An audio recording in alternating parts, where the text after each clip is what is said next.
Yo, what's going on, everybody? It's Thursday night, 9 p.m. Eastern Standard Time, and it's your boys, Mike and Mish, with the second half of a back-to-back banger. What's up, Mike? Hey, we got another 4 guests tonight. That is right.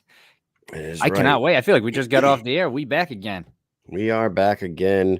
Last night was amazing. We had 4 awesome guests, and we got 4 more tonight. We're going to start the show off, hopefully, with Austin Trout, and we're going to follow him up with Bryan Duran, and then we got Mark Hunt coming on, the Super Samoan himself, one of the craziest resumes you'll ever see in MMA. It's unfucking real. And then we got Jomi Escoboza coming on to talk about his upcoming battle with Isaac Doolittle. What do you think about that, Mikey?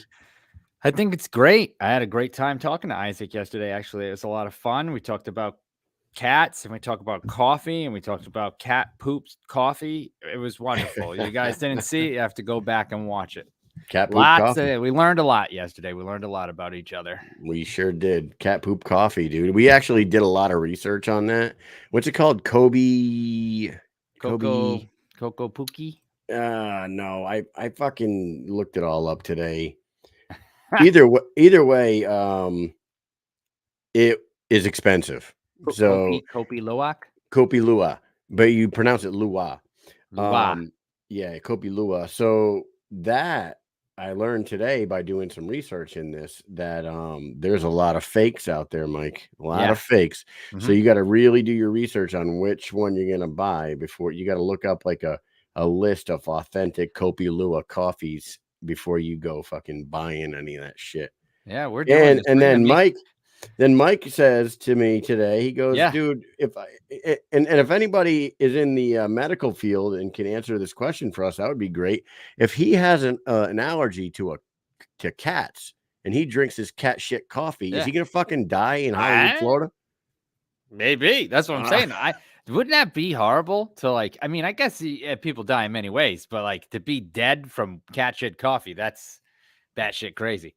I don't know about that. I don't know if that's how I want to go out. That might be the best line I've heard in a while, dude. Yeah, to die from cat shit coffee might be batshit crazy. Yeah, it might be. Imagine your kids have to tell their friends and growing up, oh, your dad passed away. How'd it happen? Well, he was traveling with his buddy covering a podcast, and they were with some BKFC fighters, and they tried out cat shit coffee, but he's allergic to cats, and he died. It's like eating peanut butter when you're allergic to peanuts. He just took a fucking cup of peanut butter and just fucking down that shit. Probably not going to be a good idea. I don't know, but hey, we'll see. It's weird. What is weird is because you can find anything on Google, right? We were at work today. I was Googling that shit, and I couldn't find anything that knew for sure that if people with cat allergies drink cat shit coffee, they'll really fucking die. Cat allergies. Maybe our boys over at the maybe Frank Sell over at the Real Home with a Hustle, get shit done, can let us know, man. He must be a coffee expert, right? Yeah, he might be. We're gonna have to use our Who Wants to Be a Millionaire, call a friend, dial a friend. Have to call him up. Sounds like a Patreon clip. I know we should do Patreon, and then that's all we do. Every time you're like, oh my God, it's a new clip, and it's just us drinking more coffee. Every time. Nothing better. You know what? Speaking of watching stuff, Patreon, I watched a movie this weekend, right? So over the past, I don't even know when this movie came out. Let's just say a week. I've started to see this movie trending everywhere. A song came on the radio, which I'm not a fan of really at all. And I'm not a fan of the movie. But who sings the song? What's the song by? I don't know. It's called Murder on the Dance Floor. I don't know who sings it, but it's in the movie, right? Yeah. This movie's called Saltburn. It's on Amazon, and it was trending. Everybody's talking about it all over the place. So I was like, oh, this looks pretty crazy, right? It's something about some kids in college. They're going to their summer holiday because it takes place in the UK, I believe, or in England somewhere. And this rich kid invites the other kid to his house, and then craziness ensues. I didn't think it was too crazy. There was a few scenes that were a little bit weird. You've probably never seen them in any other movie before. Ultimately, I would like the cinematography better than anything. I give it a 4.5 out of 10. I didn't think it was that great, and I was severely let down by it. Mike, Yes. You and I grew up in the era of Kids and Gummo. Okay. Yeah. None of these fucking movies nowadays will ever seem too fucked up to us. If anybody knows what I'm talking about, the movie Kids, Movie Kid's great. Gummo, and we even grew up like Natural Born Killers back in the day was beyond fucked up. These movies, like that was our era. Okay. So I don't know what Saltburn is, but it could fucking. If you look into it, it got big. And I'm sure people who are watching right now have heard about it. And it's on Amazon. And I didn't like it. If you liked it, what do you think? Give it a 1 out of 10. If you saw the movie, put it in there. You know what's really funny is nobody at work that I talked to has ever even heard of that movie. But if you talk to like Steph and you talk to people who are into like, Hollywood and stuff, pop culture, they knew all about it. But Steph says it's horrible. Look, it was awful. It was bad. It was so awful. So she agreed too. Okay. Yeah, it was. So it sucked ass. All right. Yeah. Fucking great. Hey, why don't we shout out our sponsors real quick? Watch it. It sucked.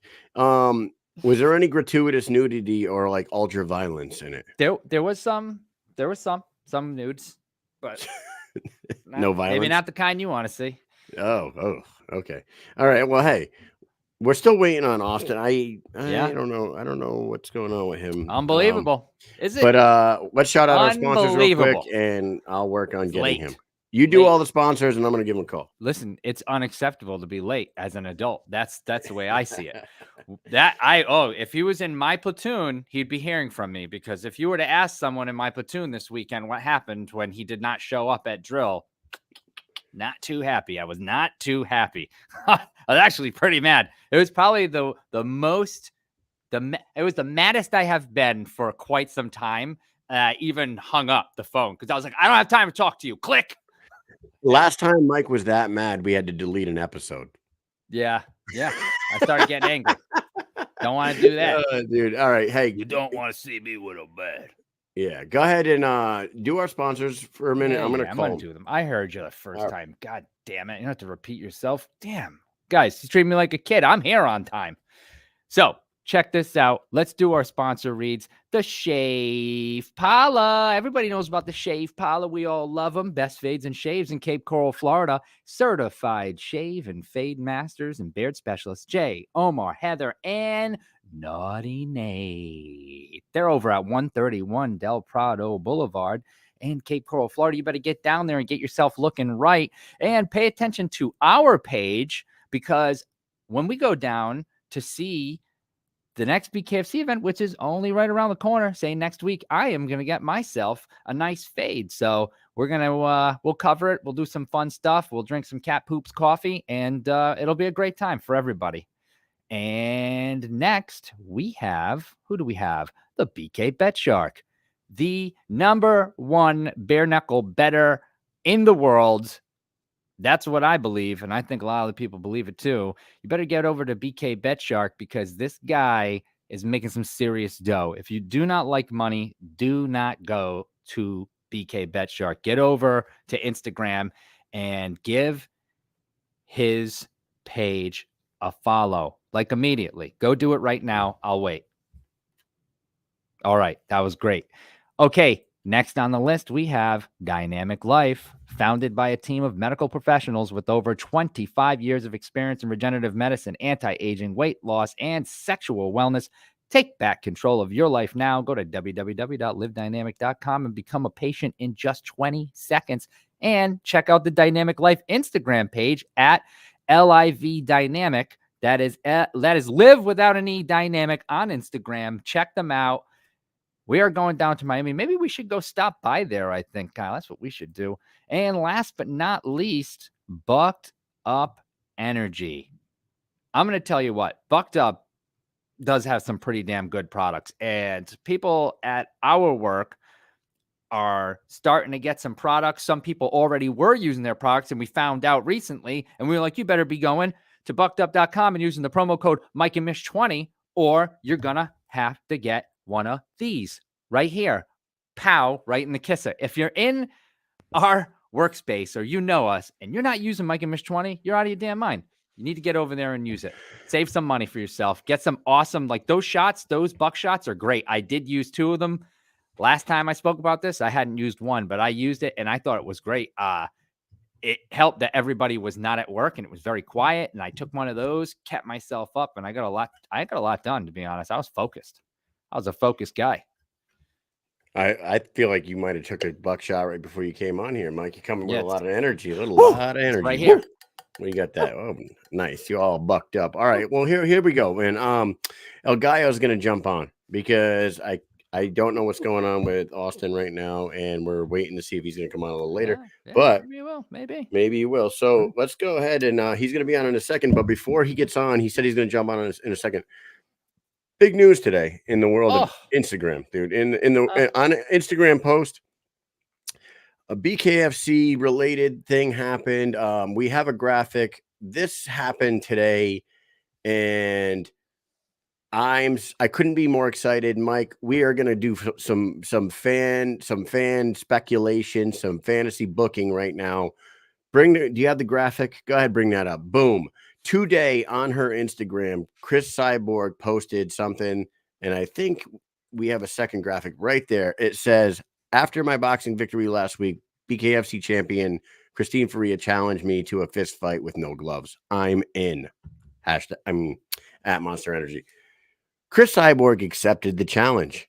BKFC posted that. What do we have here? I think they have a verbal agreement is what they have here. Oh, yeah. With this said, Mike, this is the one we all want. This is the one Christine wants.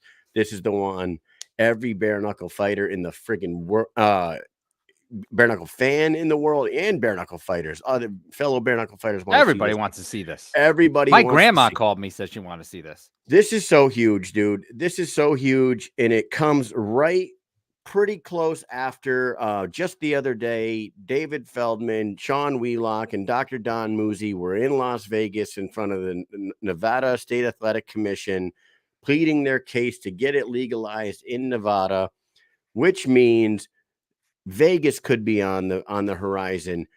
But also California is in April, where they're talking possibly Knucklemania 4 in California in April. Man. So with this said, Mike, Southern California girl Christine Faria now lives in Vegas, right? Either one of those locations could work. Where do you see the BKFC? Me personally, I feel like California in April, Knucklemania 4, headlined by Chris Cyborg and Misfit. Cyborg versus Misfit, top of the bill, Knucklemania 4, California. That's what I would do. What do you think? Oh, I totally agree. What else is bigger than Knucklemania? The only thing, yes. California, which is huge. They're opening the state with that huge card. I can't see how they wouldn't put that on there. However, we did have Knucklemania 3, which was quickly shown out surpassed by BKFC 41. Which, yeah. You know what I mean? So a lot of that happens too. But I see Knucklemania 4. Right. So Vegas would be the only thing that would be bigger than California, right? Yeah, but I don't know if they'll book it that quick. Right. Right. April would be California. We're in January right now. So you got 3 months, right? You got February, March, April. Yeah. They got 10, 12 weeks. If they say they sign a contract in the next week or two, they give them 10 weeks to, 10 weeks of training camp. Maybe that's enough, or later on in Vegas. Either way, I want you guys all to think about that. Yeah. Think about that in the comment section. We're going to go ahead and we're going to bring on our we'll scheduled second guest. But he's going to be our first guest, and we're going to bring him on, and we're going to get his opinion on this, along with his upcoming fight and a few other things involving his life right now. He is fighting Louie Lopez, El Loco himself, on February 2nd in Hollywood, Florida, BKFC 57. He is the undefeated 5-0 cinder block hands El Gallo, Bryan Duran. What's up, guys? How you guys doing? It's been a minute. It has been a minute. What is this car? What kind of car are you in right now? That thing looks pretty. I'm in a Lexus 350F. Oh Jesus! Custom inside there, or is that that looks custom? Red goods, baby. Red goods, baby. Oh, that's nice. It must be nice to be El Gallo right now, Yeah, man, feels good, man. Feels good to accomplish a couple things in my life. I still have a long way. It's only the beginning, but I can say, the best part about it is it's not even the materialistic stuff, guys. Is the fact that I have my kids looking at me like a superhero. My family's proud of me, man, and things that you actually value in life. Financial freedom. Like I put a video the other day. It's not about money, man. It's about spending time in the right things, and with the right people, bro. Yeah, and I think that's Listen, the most beautiful thing in life. having your family proud of you is more valuable than any material thing or any dollar amount in the world, because you and Yes, I, sir. like, I think all three of us on the screen have done some shit that made our fucking family a little disappointed, a little ready to write us off at one point in our life. You know what? Yeah. Yes, sir. That might be the reason why I'm in the army right now. Who knows? But now you have turned, yeah. But now we're all living good lives. We got kids, we got families, and that's more valuable than anything. And it proves every time we go on the road, it's so crazy how fast you start to miss your kids. You know what I mean? You get on the road and Yes, bro. you're only gone for Yes. 3 days, and by halfway through the second day, you're like, man, I fucking will miss my kids. Oh, It's yeah. great. Yeah, bro. It's insane, bro. It's insane, bro. That happened to me in Colorado. And then when I realized that I had to drive back, I was like, oh my God, another 3 days almost without them. It's crazy, bro. That's And then right. I'll be You talking to guys, them on the phone. We drove. you Yes. drove. That's right. I That forgot is about that. insane. That's a long drive. That's a real. How many hours is that? In total, like, stopping and everything for put gas and to eat, it was 6 of us in the car. No. Yeah, 6 of us in the car. 6 of us, including the cameraman. Bro, it was in total, I think it was like 36 hours in total, with like stopping and everything. That's a long way. Yeah. It's almost Yeah, it was like 20 something, but the stopping to eat, we sit down to eat in a few restaurants and stuff on the way up. We wanted to relax our legs, like being in the car, and we were in a huge car. We were like in the big body Escalade, the extended one, and still, bro, it was horrible. Yeah. Jeez. Crazy. Yeah. Anything for 36 hours is too much, dude. It is. Yeah. It's a lot. It's a lot of time. Mike and I, we've been on some, 17, 18, 19-hour flights in our military career. And That's crazy. Yeah. That's That's way too long in the air. And the first plane we went on, though, in 2012 was like a smaller plane. Like, it almost reminded me of like a Southwest Airlines plane. On the way back, I had a whole 4 seats to myself. I was lounging out across them things. I mean, it was still uncomfortable, but it was a lot better than the first plane. The first plane, I was like sitting up the whole time. I was like, this is horrible, man. I think we landed in Bulgaria at some did. point, right? Yeah, we did. Now BKFC is putting on in Bulgaria. That's crazy. Yeah. Hey, have you guys gone back? No. Not since then, right? Kyle's been to Bulgaria or just overseas for the military? Oh, shit. I've been three times. 3 times. Yeah. Mike went the one time. I've gone once. He's gone 3 times. Oh, Jesus Christ. Good How is it time. out there, bro? Hot. I mean, it depends on your Andy? job and the location that you're in, and it's really not that bad. I mean, you join for a reason and you love it, so you do your job and you fucking go home. You get paid well, and then you go home, and it's all no taxes. That's the best part. It's all tax free. Yeah, right. Oh my God. Love Jesus. that. Hey, before we brought you on here, we were talking about a little news on the internet, and we want to get your opinion real quick. What do you think about this? Did you see this today?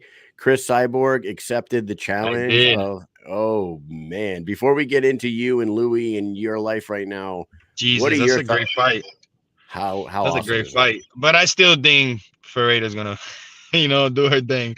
She's already, she's a world-class bare knuckle fighter, and not just a fighter point blank period. Even though she had a career in different things, but this is what she does. She's a champ for a reason, and the experience she has now. Like I always mention something that people overlook so much in this game is the bone density that she has. How old is she already? Like 41? Yeah, I think she is.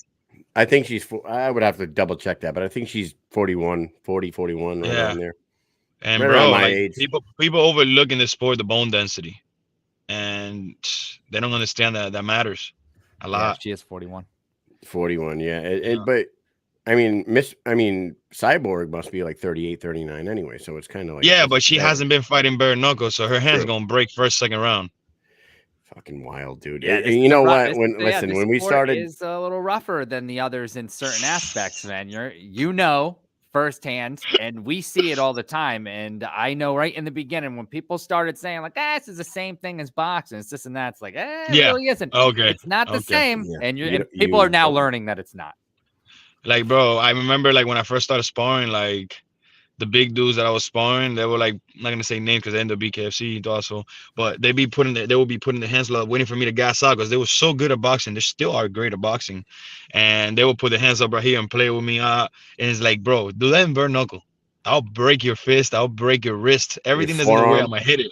Your forearms are gone. You're not gonna be able to close it. That's the thing about people don't get. Like when you have somebody that really has strong hands and they hit you in the forearms, you can't close your hand. So you swing it like this. You're swinging like this. That's why, like, I don't know why you would. Lorenzo Hunt out in Denver. I said, "How you feeling, man?" He goes, puts his arm up like this. He goes, feel this right here. And I'm like, I don't want to. Like, he goes, dude. He's like, just touch it. And I'm like, touch your forearm? I don't know. This is fucking. So dude, it was like. I'm like, yeah, bro. What the fuck is that? Bro. He goes, next time you see me, I'll let you touch Gallo's forearms.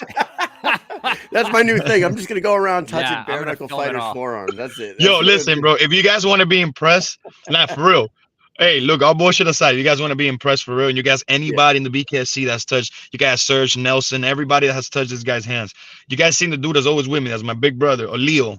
The guy's always with me. He's super big, tatted up, dude. If you touch that guy's hands and his forearms, you would never look at another human the same. Every time you shake somebody's hands after you shake his hand, be like, you're soft, you're gentle. Like, I promise you, like, it's scary. It's scary. Like, if he goes in a fight in the slap thing, he will KO everybody. First round, first slap. Like that. Well, he's abnormal from the elbow down. He's abnormal.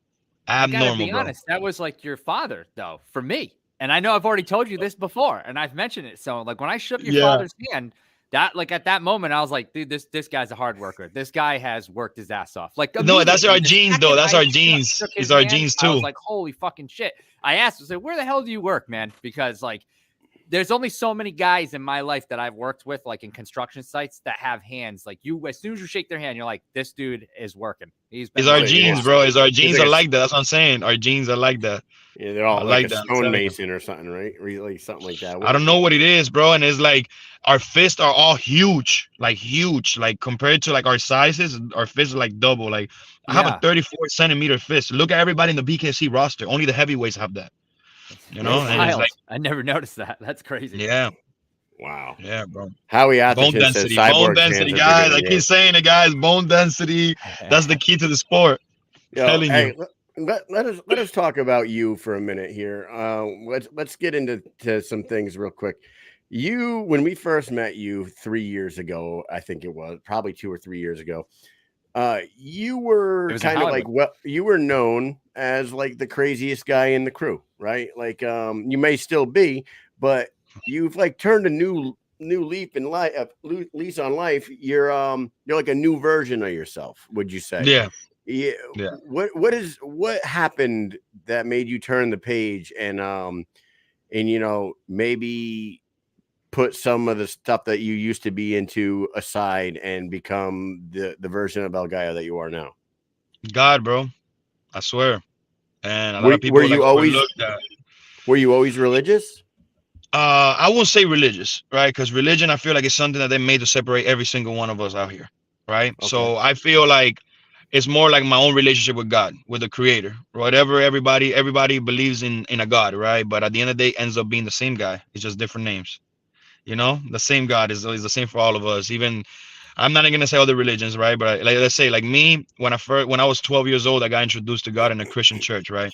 And I accepted Jesus. But you know, obviously, like I've told you guys before, personally, outside of the podcast, and I told you guys in person, like, you know, I took a wrong route in life, you know, and that was just, you know, environment where I grew up, living in the projects, living in Section 8, you know, to just living the low life. And then I started living in better neighborhoods, and I was still hanging out with the bad people from the bad projects and this and that. And point blank period, you know, I just misguided myself with the environment. You know, we are the product of our environment. And recently, to be as honest and as clear as possible, I was trying to get closer to God again because I realized, there's a lot of crazy things going on in the world right now. And not only that, like I just wanted to do it for my family and I wanted to better myself. I knew that I was missing something to be the greatest I could be, and it was becoming a better human within myself, not what anybody thinks. No, within myself, how I treated my family, how I treated my kids, how I treated even the people I go on podcasts with, the way I speak now. I don't have to be that super cocky, obnoxious guy, crazy, always thinking violent outside the ring. Like I don't have to do that. That's why we get paid to fight, right? So I had a situation that I don't know, a lot of people saw it online and stuff, but I don't want to get into details of that. But I had a situation that got me even closer to God because I realized how evil the world really is. And, they're out to get people that are trying to do good, and Right. I felt like my only way to be protected, even if they come after me, is by having God on my side, and man, I got so close to God that I just, from one day to another, brother, I woke up, like I swear to you guys, I woke up and I was just felt like a whole different person. I didn't even want to hang out with the same people anymore. I didn't want to talk about the same stuff. I stopped smoking. I haven't been out.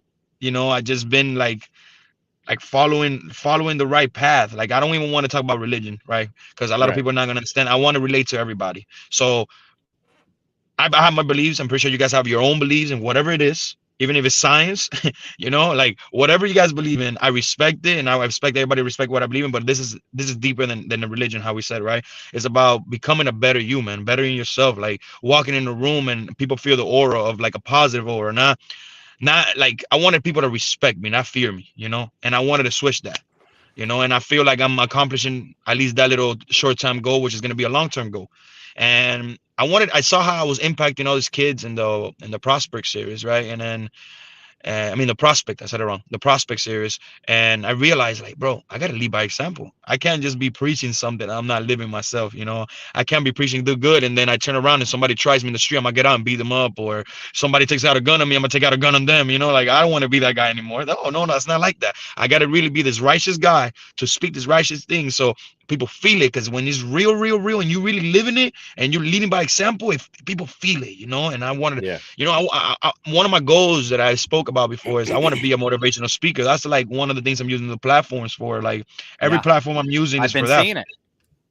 And that's really what I want to aim to, because I feel like there's a lot of kids that didn't have the opportunity I had and didn't have the luck that I had to be in the position I'm in. And I feel like I could be, I'm not a god, man, but I feel like I can play a role that can kind of guide people the right way. You know what I'm saying? To say another way, like I feel like I have a lot of like a chip in my shoulder, that I had to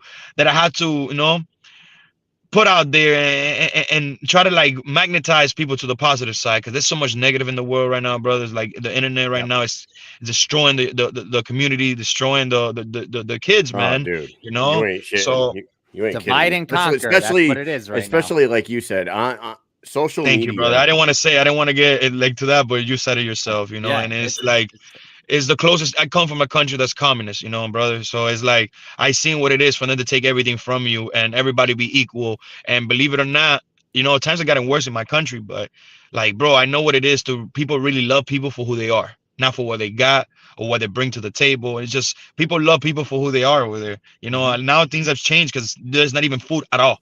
Like at all. Even if you have $1 million, you can't find food in Cuba. So it's like I come from that place. I throw myself in that ocean.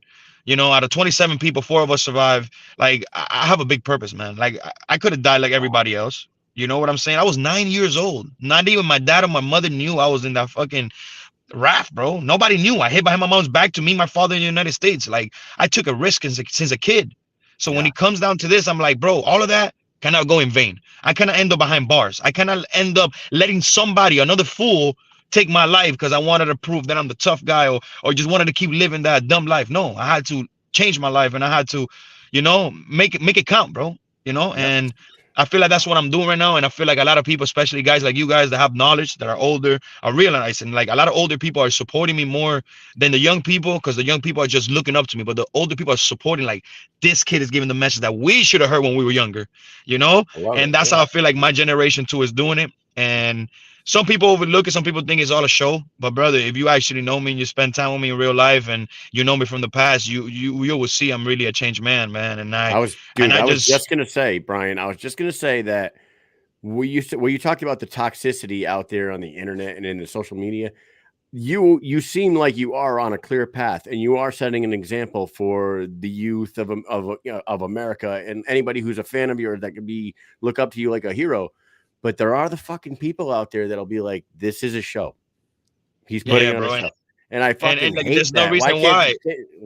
Let somebody change. Let them be. You guys don't think I would sell more just being obnoxious and being this crazy guy that talks mad crap online and You people could. like the That's your negative. way. Right. Exactly. So why would I go against the grain? Sometimes it's harder to be positive. Positive because you have to find like you can easily just come out and be like, fuck this, fuck that, like pop off on everyone. But that it's seemingly easy because you can just say whatever you want, whatever you're thinking. You don't have to like do anything. You don't have to filter anything you say. You don't have to think. You can choose the easy choice every time, which the easy choice could lead to the hardest choice down the road.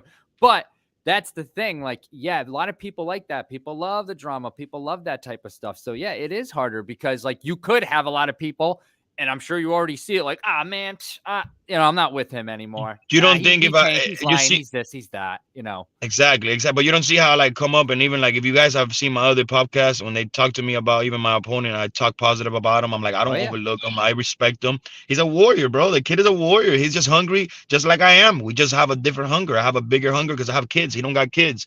I have my grandma. My 4 grandparents died in less than a year. You understand what I'm saying? So. Yeah. I just been through a lot of emotional things. I have an autistic son. Bro, my stepdad just literally got out of the hospital, meaning all responsibility is on me now when it comes to my mom. Like there's a lot of things that people don't see. So it's like the hunger is different. I'm not doing this to go and buy a fake Rollie, how these people be doing, or go and like how you guys said, nice car. Yeah, bro, you know how hard I worked for this car. And it's like, that was my only option because the only plug I had that will let me buy a car in their dealership was the Lexus dealer that I had a plug there. I couldn't even buy a Honda Civic if I wanted to. So I had to jump on this lease. And this car I pay an arm and a leg more than a rent. Yeah. You understand? I'm paying $1,300 for a freaking Lexus that really cost $600, bro. Yeah. Jesus. Well, you get what I'm saying? Yeah. And he was gonna say and it's not a flex. It's not a flex, brothers. It's a no option, and people don't get it. Look, you gotta pay the cost to be a boss, And then what I mean that is like I gotta go through all of this to be able to succeed. Because even if it's that, bro, you know how hard I gotta push myself sometimes to pay for this? How hard I gotta push myself to pay the rent, pay for my kids' school, this, that, because my kids there's a charter school, but them charter schools every week they got something new that if your kid is not, going to school on that Friday with jeans, he's gonna feel bad because every kid is gonna rank on them and they try to pull money out of you. Next thing you know, you spend $40,000 for 2 kids in a whole year out of field trips, this, every the pizza day, this and that, the party, this, you know what I'm saying? So it's like, I have all this weight on my shoulders, and then I still gotta invest in my company, which is El Gallo Duran. I still gotta go out and show out and do this and keep a smile on my face no matter how much pain I'm in. And it's like, at the end of the day, bro, everybody knows that I'm the cash cow and bare knuckle. And it still is hard like that because I'm the guy that fills up all the seats, bro. People come to the Florida shows. Like, I'm the real co-main event. I'm not going to say the main event. And for the only reason I don't say the main event is because the respect I have for Louis is my teammate. But you know what I'm saying? If he wasn't in the car, who would be the real main event? El Gallo. Let's be real. Your popularity is insane down there for sure. Insane, dude. Yeah, it's crazy. It's funny. Even in Colorado, bro, when I went over there, it was crazy how many fans I have in Colorado, and I did not know that. Yeah. I went to the cookie store to do a drop of one of my friends of a strain. Brother, that thing filled up, and I was like, how did I bring like over 50, 60 people to a cookie store? Yeah. That's awesome, though. That's amazing. That's amazing. So it's like, and what the reason I'm saying this is, like, again, it's not to flex, guys. It's to show you guys that it takes a lot of hard work. That's why sometimes I get so like, but it's possible. It's possible, bro. Right. Bro, 2 years ago, I didn't have nothing, dude. I had no car. My baby mama was paying for everything. My mama had to help me. You know what I'm saying? I had like 3 pair of shoes. I had like 5 shirts I could choose from and 2 jeans. That was 2 years ago, guys. Yeah. Yeah. Wow. Now you have. Yeah. You've made it here, and that you have like the wherewithal to understand, like, hey, you know what? I'm done with this. I had fun. I did this. time I to have move this. on. It's time to move on. I have created something for myself and for my family that I need to continue to grow on, and I'm going to do it no matter what. Like you said earlier, no matter what distraction or something that tries to pull you, the devil comes out, tries to pull you one way. No, not going to happen. I'm just going to keep. It's not gonna happen. Yeah, keep my nose to the grindstone. I'm gonna keep on going, and it's great. Anybody who's listening doesn't think it's a flex. So we all understand it. We get it, yeah. We totally do. We totally do, and it's fucking awesome. And guys, I swear, like the people I be around and the lifestyle, I really like people like, cause my friends have money, and I could be over there in their mansions posting it every day, acting like I'm this lavish dude. And I don't do that because I don't want to make anybody feel bad. I just want to motivate people. So what do? I just use my success to do it when it comes to the fighting and the music and this and that. But you don't see me flexing. I don't go in when I make this amount of money, I don't go and post it with how people be doing with a stack of money or make it seem like there's times that I'm riding a Lamborghini and I won't even post it. Yeah, I'm not trying to out here like back in the days I probably would have, but I'm not that guy anymore. Like I want to show the world, like there's times there's gonna be content that we need to put content because we need the views, because views pay us, and the more followers we have, sadly, no matter how good you are, the more followers you have, the bigger the check, and that's the truth. Oh yeah.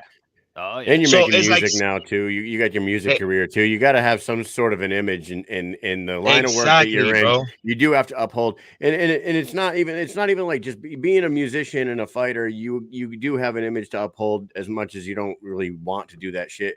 It's like that in the real world. If you had a realtor meet you at a house that you wanted to look at, and he pulled up in a Hyundai Sonata, or if he pulled up in a Range Rover, you're going to be like, this dude in the Range Rover knows what the fuck he's doing with this real estate shit, not the guy in the Sentra. You know what I mean? It's exactly happens, bro. It's life, exactly dude. like It's that. just, you're saying it. You said it right. You hit it right on the dot, bro. It's like when I pull up to sponsors, right?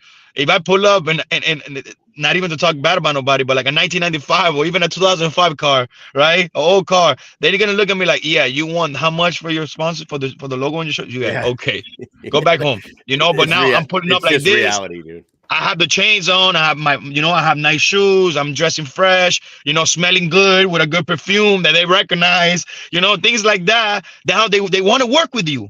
Yeah. They want to work with you now. I pull up and I take out both of my phones. Wait, what number should I give you? Okay, look, I'm gonna give you my personal phone. And they're like, whoa, this guy is busy. Now they want to work with you. And it's a mind game at the end of the day. It's chess, not checkers, and it's like, I feel like people that flex are playing checkers. They're not playing chess, because it's not a flex. It's just being yourself. Because at the end of the day, I'm going to hop out of any car and I'm going to go and salute everybody in the room with a smile on my face. How you doing, brother? Even if it's a guy that's 0-10, I'm still going to show him respect like he undefeated. He the world champ. Y'all seen it with your own eyes. Yeah. I show everybody respect, man. Since the first day I met you guys. Yep. The first time I met you guys, where was it I met you guys? I think it was in Tampa, right? It was in Hollywood. Was it Hollywood? Hollywood, you fought. Did you wait? Was Tampa before Hollywood when you fought?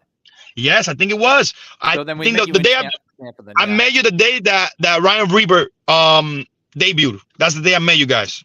Okay. I think we had seen each other online. I think we had seen each other online, but I never have met you guys. And that's them. And how did I treat you guys? Bro, I stood there next to you guys like 30 minutes talking, bro. Like, and I didn't know you guys. You guys weren't popping how you guys are now. You guys now are lit. But back then we were all starting. We were all the beginning of all of us. And every time we see you since then, it's like we've known each other for a long time. And I'm not just like making that shit up. It's always like you guys are, we always give the dap up. He's like, I'm one of the military guys, bro. One of you brothers right there. It's funny too because we even met people like just hanging out at my sister-in-law's apartment. We met some people there. This guy, his nickname was Mohawk, and he had a studio. He produced music for like Bad Bunny and all these people, and there was some girl there, and she had this Instagram, and we just happened to bring her name up, and you're like, before we even, I don't even think we brought her name up. I think we showed you who she was, and then you were like, oh, I know her, like da da da da, and we're like, oh my god, you knew exactly who she was. Yeah, yes, you knew, like you knew before we even said it, and it was really funny because it's like you just, I don't know, every time we see you, I feel like it's always cool. You've always been chill. We were there for your first fight. After you fought, you came up. We talked to you there. we were watching the fights on the TV. Like I have like behind the scenes footage too, like that I've never like put out there, I don't think, but it's funny. I have to show you some of it because it's just no, like, you have to probably put it up, my brother. What do you mean? We should collab on one of those videos from back in the days, man. Bring it back, a little throwback Thursday. Next Thursday, weigh in. Yeah, back when you were just starting the mullet. You know what I'm saying? Back when you were just starting the mullet. Yeah. Hey, so let's talk about your fight before we have to let you go, because we do have a couple other guests coming on tonight. You're fighting Louie. You're fighting Louie Lopez. Now Louie is the number one guy in the featherweight division. He just fought for the inaugural featherweight title against Kai, back last June. What are your thoughts about this fight? We see your training videos. Bryan Sosha and you guys talked about it the other day on the show. The shit that you do to condition yourself is fucking absolutely insane. Tell us now, what are we, 9 days out from the fight right now? 8 days out? Yeah. 8 days out. How you doing right now, 8 days out from the fight, and how confident are you that you are gonna, take out the number one ranked guy in the featherweight division? Brother, I'm in the best shape I've ever been in my life. Like I said, I haven't smoked in like almost 3 months. The day of the fight, I think it makes like 3 months in a week. Well, as a matter of fact, Monday makes 3 months. Monday makes awesome. What day is Monday? Monday's the 30th. No. Monday's the 29th, right? 28th, 29th, right? The 29th. The 29th, I make 3 months. The 29th, I made 3 months, right? And guys, when I tell you that I feel like I got a third lung, I'm telling you, I'm sparring 12, 13 rounds with like drinking water that I feel like I'm not even sweaty. Like that I get scared that I look at my coach like, did I work hard enough today? Like, and my coach is like, bro, that's what happens when you're in shape, And not only that, brother, like you guys said, my conditioning is through the roof. I did conditioning this time, like physical conditioning that I never done before, Okay. So like actual working out with a professional conditioning coach. Shout out Alex, and man, when I tell you that this is gonna be a knockout that nobody's expecting, I'm a flatline him. Like if he decides to come forward on me, if he doesn't play the back pedal, he's gonna have a hard time. Because you guys know I'm coming forward. I might look sometimes like I move to the side, I move a little back. I'm just catching my distance. When I come forward, ain't no stopping me. Once I already find the range, I'm coming forward and forward and forward and forward. And he's never felt something like me in front of him. Once, I'm telling you guys, when he looks at me in the eyes and I weigh in, he's gonna realize like, what the fuck did I get myself into? I'm not surprised if he calls this saying that he fell in the shower the night before. So hey, you go out there and you do the things that you're saying you're gonna do, Bryan, and you beat the number one ranked guy in your division.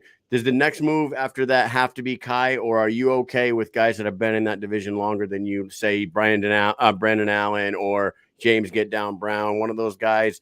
If they were to get that shot, belt. It could be the belt. It might not be the belt. Are you content taking another fight? Like I said, it could be the belt. It could not be the belt. It doesn't really matter. I'm gonna let my management handle what's right, because the only way I'll fight for anything that makes sense is if the money's right. I want to make the money. Like I said, I'm the cash cow of this division. I'm the cash cow of bare knuckle, period. The only guy that kind of does more numbers than me is Mike Perry. And look how much he's getting paid. So why not put my foot down and say I know what I'm worth? So if y'all gonna put me to win a belt, and after that, I'm gonna defend it against whoever. It got to be worth it, because I'm bringing millions of views to the company that nobody was bringing before Mike Perry. I'm the only guy that's doing it. Not no Chad, not no Eddie Alvarez, and look what happens to those guys. They're so comfortable with the money they made already that they don't even care about how people see them. Me, I will die for my honor, my respect. Like Louie got to come with a knife, stab me when nobody's looking, and that's maybe how he beats me. And even then, I'm coming forward because it's not the first time I've been stabbed. So there's no way of me losing with any human in there. Like, there's no way. My mindset, it just won't let me. I've seen so many guys get hit and fall, and I know they're not fully knocked out. Like, you're gonna have to, like, I don't know. You're gonna have to be El Gallo for a night, and that's impossible. There's only one El Gallo. You know, Man, oh man, Yeah. this is Cannot wait. this is one of many bangers on this card. BKFC 57. They put together one hell of a card for February 2nd. I think it's the most exciting fight of the night. I think it will be the most exciting. Like, I think that's the fight that everybody's going to see that fight. Like, there's a lot of superstars in the card that cool, but everybody's going to see El Gallo against Louie Lopez. And that's the facts. And I give the kid credit because he comes out to fight. And that's what I needed so far. Everybody I fought, y'all seen it. They run from me. Everybody. Nobody wants smoke. He say he wanted. Some of the fights didn't last too long. Yeah, because I get ahead of them. But you know what I'm saying? Like, everybody's going out there to see a Gallo fight. And, you know, thank God I'm fighting the #1 guy, which makes people want to see it even more. And trust me, guys, when I tell you, you're not even going to be able to hear Chris or Sean speak when my name comes up. When I'm in that ring that they're saying from Miami, Florida, by way of Cuba, Matanzas, Cuba, you're not going to hear them saying it. You're not going to hear the guy screaming my name, how loud that crowd is going to get. Y'all will see the loudest crowd y'all seen in BKFC history. Yeah. In February 2nd. I love that. Hey, dude, before we let you go, the other day you said to Bryan Socia that after the fight, you're going to announce something that's going to be take you to another level, had something to do with your music career. I mean, I wouldn't be mad at you if you just told us right now. I mean, bro, to be honest, I can't say too much detail because I actually have the actual meeting tomorrow. Nice. Oh, okay. Tomorrow after training, I have the meeting. But and I'll decide also if I decide to say yes or no. I got a lot. Let's just say the biggest industry, the two biggest industries else than fighting, apart from fighting, there's 3 of them, right?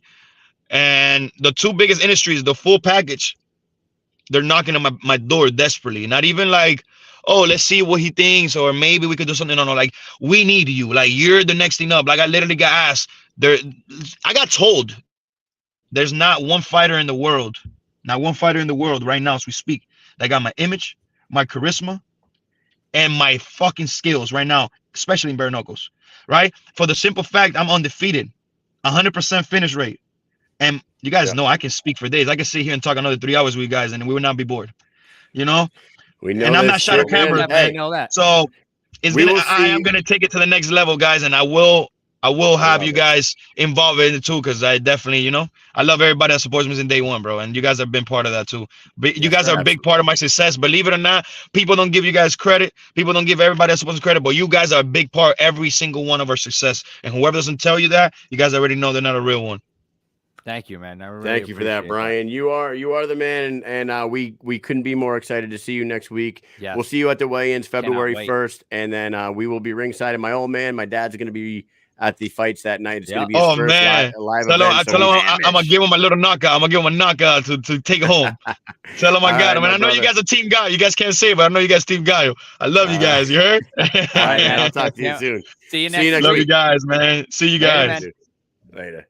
There he is, Bryan El Gallo Duran, 5-0 featherweight, about to fight the #1 ranked. Howie said that Brandon Allen's #1 ranked, but I went on the BKFC website right before we went on here. We know what he's doing. We know he's trying to do. Yeah, he's trying to fuck with us. Hey, we got our next guest in the weight room. This is a real honor. We're gonna get him on here right after the Mick Terrell Arnold Adams fight wrapped up, and we had ourselves a new heavyweight champion. It seems like within a day or two, all of a sudden there was talks going on between Mick and one of the most prolific walk-off knockout artists you'll ever see, with one of the craziest resumes in MMA. Let's bring him on here. We got the Super Samoan himself, Mark Hunt, coming on the show. Here he is. Hey, how are you? Hey, what's going on, guys? My pause. Hey. No, you're good. You're good. We see you. How you doing? Good. You're nice and clear too. Hey, what's up? How are you? Thank you for coming on. When I was communicating with your manager, the time difference kind of got a little fucked up, but we're here now, and we got you on here. We're just a few hours apart. Not too bad. Just a few. It's all good. Everyone's solid. Yeah, all good. Solid 14 hours. But hey, thank you for coming on the show. It's great to talk to you. Now, like I just said, man, Mark Hunt, you got like one of the greatest resumes. Mike and I were talking about your resume earlier today, and some of the people that you have fought is just blows my goddamn mind that you have fought everybody under the sun: Fedor, Mirko Krokop, Stipe, you name them, you fought them. Lesnar, Gegard Mousasi, you fucking name Lewis, it. Blades.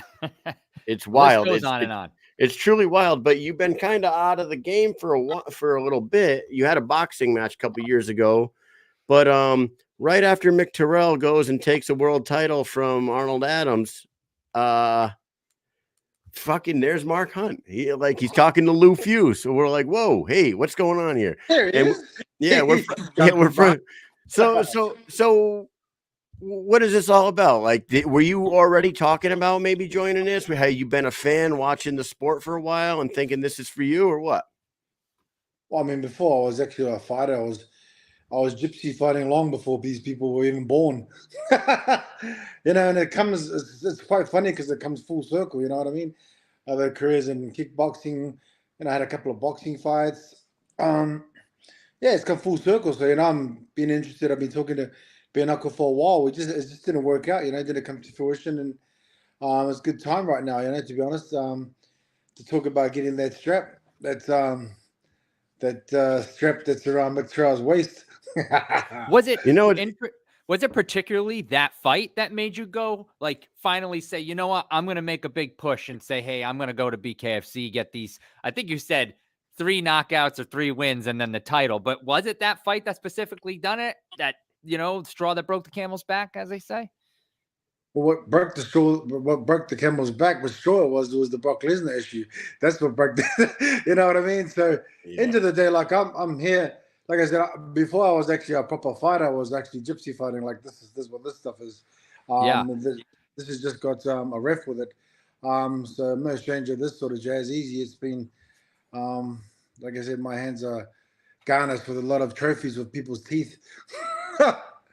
And it's nothing new to me. This stuff is like I said, I've been talking to bare knuckle for a long time. It just didn't come to fruition, but the situation that put me in is to come speaking to bare knuckle. And like I said, it's as a kid I grew up dreaming I'll have 3 bouts. I've only got 1.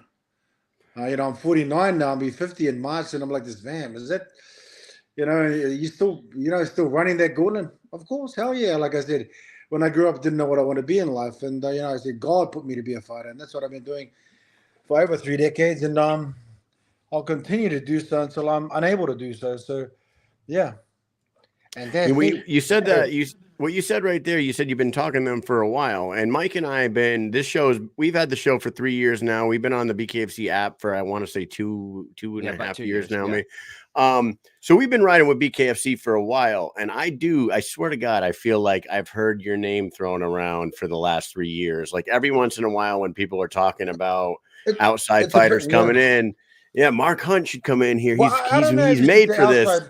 I don't know if you just talk about outside fighters, because fighting in general, man, is what I'm about. You know what I mean? So, yeah. End of the day, bare knuckle or gypsy fighting is just another genre of fighting. You know what I mean? At the end of the day, and it has been about 3 or 4 years I was approached, and I was talking to them to bare knuckle about competing.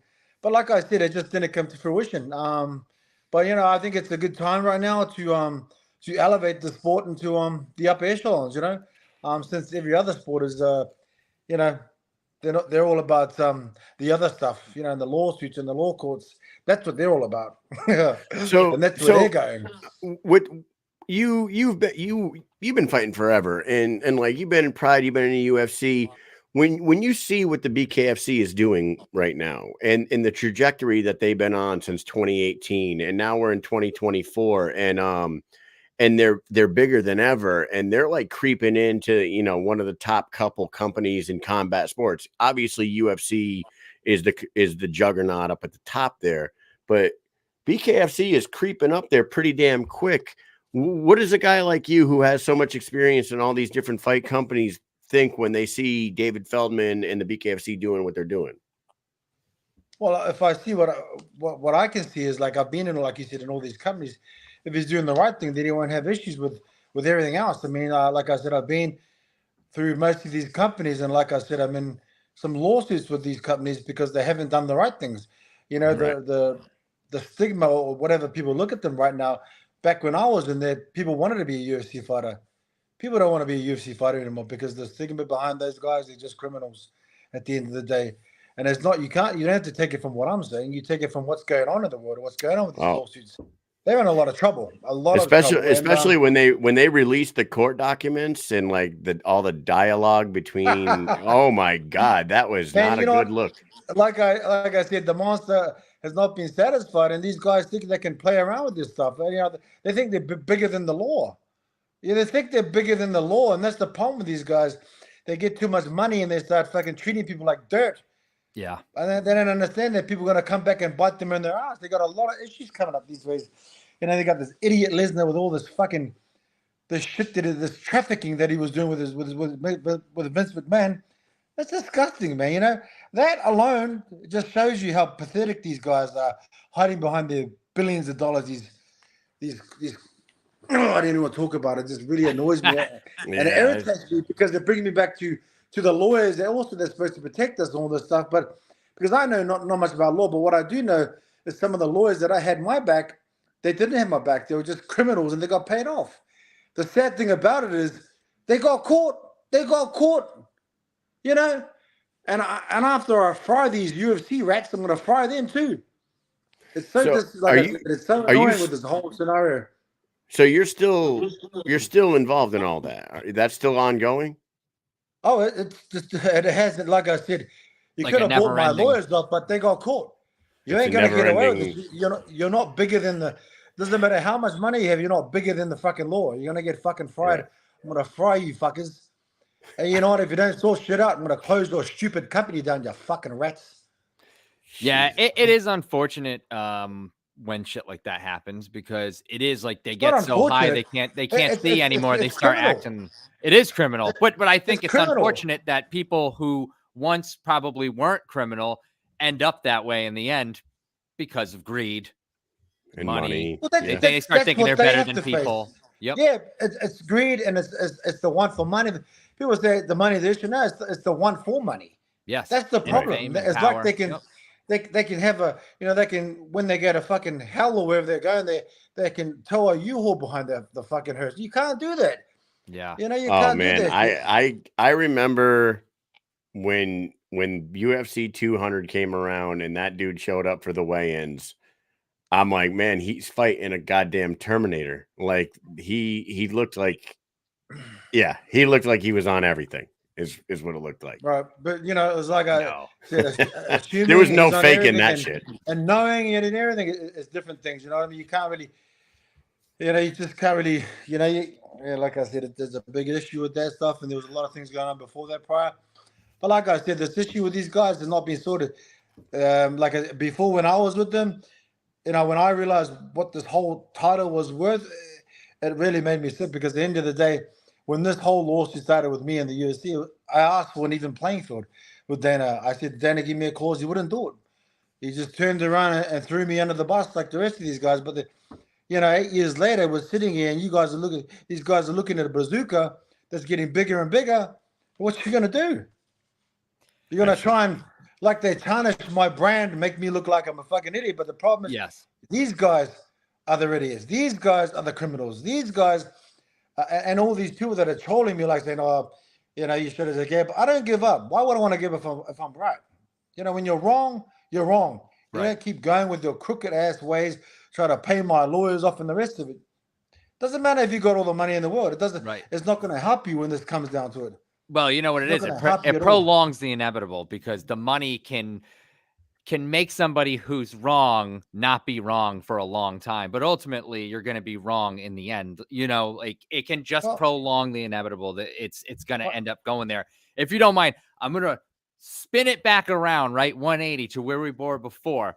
If you could so you said you've been talking to BKFC, you talked to them before. If you could put, a percentage on it, up to 100%, how close is the deal for you to come in and fight? Well, we've been talking. My manager Gabriel been talking. Well, I've been talking with bare knuckle for a long, long time. But my manager Gabriel has been speaking with Dave for a little bit now. So who knows? I could have a contract this week or next week. Next week sometime. Who knows? I like I said, he said he was speaking with Dave a while about it, and some things are in the works. But like I said, hopefully we can work out a deal where I can come and join the bare knuckle ranks and elevate it. Like I said, that belt looks pretty shiny, and I like what Dave Feldman's doing with bare knuckle with, and it is like I said, when you see the sport, it is what you get. It's proper fighting. Yeah. The fighters are getting looked after, but it's not like you have to like a worthless belt like UFC, because what that belt stands for me, it stands for nothing.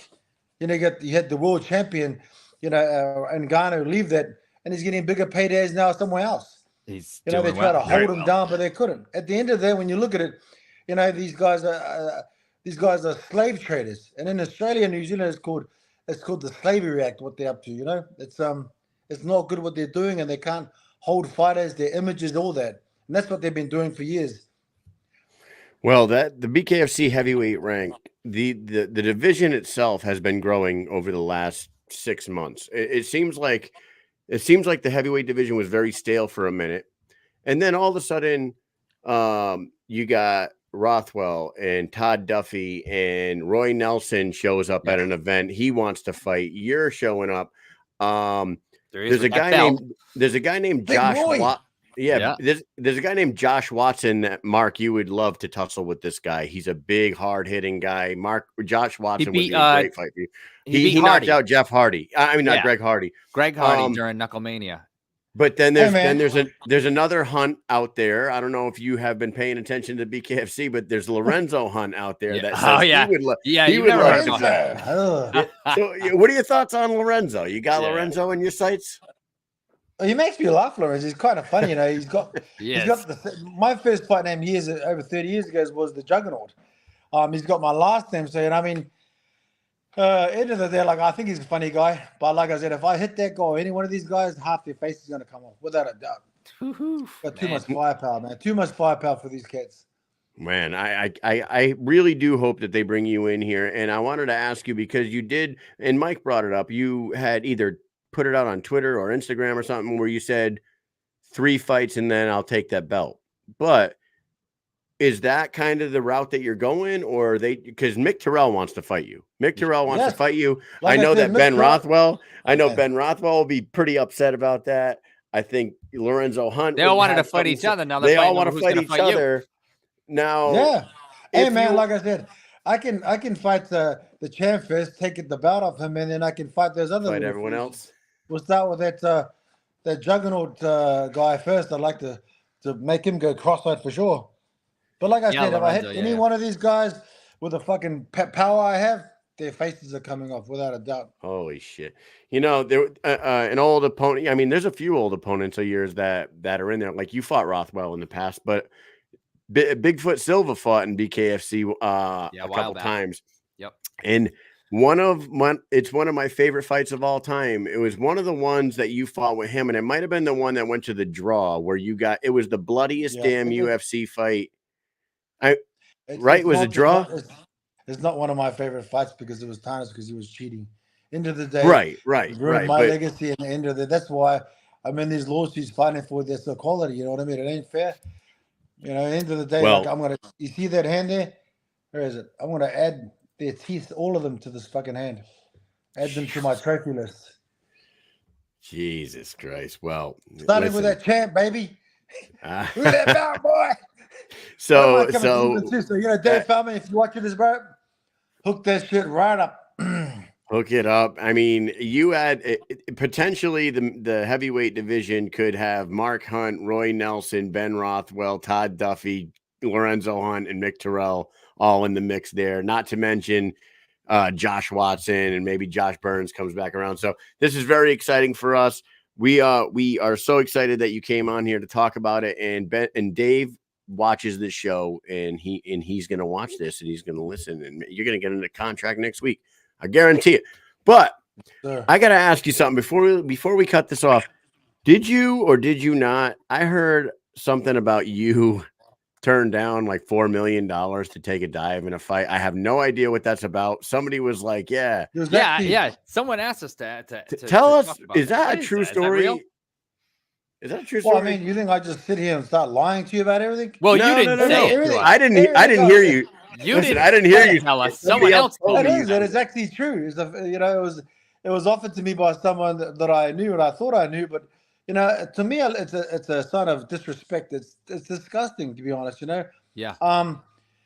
Because at the end of the That's day, just I mean, crazy. throughout my whole career, people have said to me, well, "You were in Pride and K1 and all that sort of jazz," and I'm like, "This, what has me me being in those companies got to do with anything about being corrupted or being sports betting, sports fixing?" Regardless, all I asked, I just wanted to see how it worked, how they got the money back, or how I got paid. And in the end, it's all about gambling, and it just really annoyed me because this guy thought it didn't matter what he said to me, well, society has done you wrong or blah blah blah, what the fuck he said. I said, I'm like, bro, I'm not sitting here complaining about it. I'm not in jail complaining after all this shit. You're saying that he's done me wrong. What the fuck? I'm a fighter. I fight out of my situation, whatever cause. It doesn't, and I wanted to know how it worked. And in the end, like I said, it was through gambling. They made the money back. And I said, look, man, I that's just not me, bro. I don't want to be it's like something out of a movie for real. That's like something straight out of a movie. This whole situation with this court and everything, like my lawyers being corrupted and paid off. This is a fucking movie. And when we realized that my lawyers got paid off by the opposition, I'm like, why the fuck? Oh my gosh. And these guys are absolute criminals, man. I swear to God. They got to go all to jail. They all got to go to jail. And it's like a Shark Tank out there, it seems like, everywhere you look. Well, look, the case is going to be coming out. Hopefully the court lets us unseal all these records, and you'll see these guys are just criminals. Put them all in jail. I think they're bigger than the law. Put them all in jail. I feel like we're going to see some fucking rats. I feel like we're going to see some huge documentary series on this whole thing at some point, and it's going to reveal everything. Series on that's coming. That documentary is coming with these crooked lawyers and the rest of it, and that fucking piece of shit Dana White, the fucking crooked little rat. A whole lot of them. Mark, you're always you're fired up. You got to respect the guy that we hope stands by what he believes in. Annoys me because this is real, we understand, and this is like a fucking movie that I deal with. And when you go one turn, they come up with something else. Like, really? Did that really just happen? Wow. And it's exactly how they say it. These criminal lawyers should, like Christina Denning and Bryan Boshi. These are the lawyers. You guys should be ashamed of yourself. You guys are a black eye to the American Law Society. You guys should have no license. And I'm going to take your license this year. That's their names. Christina Denning and Bryan Boshi. And you know what? The onus is on them to prove me wrong. And you know why they won't do anything about it? Because they're criminals. That's why. Whew. So if you're in America and you're dealing with these lawyers named Christina Denning and Bryan Boshi, don't deal with them. They're crooks. Man. Well, you know what? That's you got a lot of fire. You got a lot of fire, and it don't look like you giving up. So I think they fucked with the wrong guy. I can tell you that. You haven't even started. This hasn't even started. Where this is going, it hasn't even started, my friend. Yeah. End of the day. Crazy. Well, Mark, we wish you the best with all of that, but we hope very much that we see you in the BKFC squared circle very soon. Hopefully you get a phone call from Feldman and you guys make something happen because it'll be fantastic. That day, man, like I said, hooked it up in England, man. Mick Trout coming to get that bout. Daddy's coming to spank that ass. I love it. Thank you so much for coming on here, Mark. We're gonna catch up with you down the road when you when you're taking the gloves off to knock some teeth around. We will be there to see it and cover it. All right, Take it easy. Thank you, man. Bye bye. Wow, that's some fucking wild shit, man. Yes. Real quick before we move on, we do have Austin Trout. He is waiting. We're going to bring him on in 1 second, but we have forgotten to do a few things, and we are going to give away this Mark Hunt poster from Extreme BK fans page, just like we did yesterday. If you're on Instagram or Facebook, throw the answer in the comments while we're interviewing Austin Trout. The question is, here it comes, and is when did Mark Hunt start his MMA career? I just want the year. Put the year in the comments. First person with it, I'll let you know in the comments during the interview. When did Mark Hunt start his pro MMA career? I'll say pro. There it is. Hey, we got our next guest waiting to come on. Make sure you're throwing your answers to win that poster in the comment section. Let's go ahead and bring him on. He is the other half of the main event. We talked to Luis Palomino last night. He is going back up to 165 to fight for the vacant title, and he has taken on probably the most skilled boxer that the BKFC has ever had step into their squared circle. He is 1-0. He beat Diego Sanchez back at Knucklemania 3, and he's making his return for his second walk to the squared circle, and he's going to be fighting for a strap this time. Let's bring him in, Austin, no doubt, Trout. What's happening, y'all? You made it. You made it. I made it. So I saw it 9 o'clock, but then I didn't see it was 9 o'clock Eastern time. My apologies. Man. Hey, it happens, man, because I was on time, but in my time. Yeah. You know what's funny is I got a message from Mark Hunt's manager at like 6:30, no, like 5:30 this morning AM. Yeah. And she's like, hey, we were on at 9 p.m.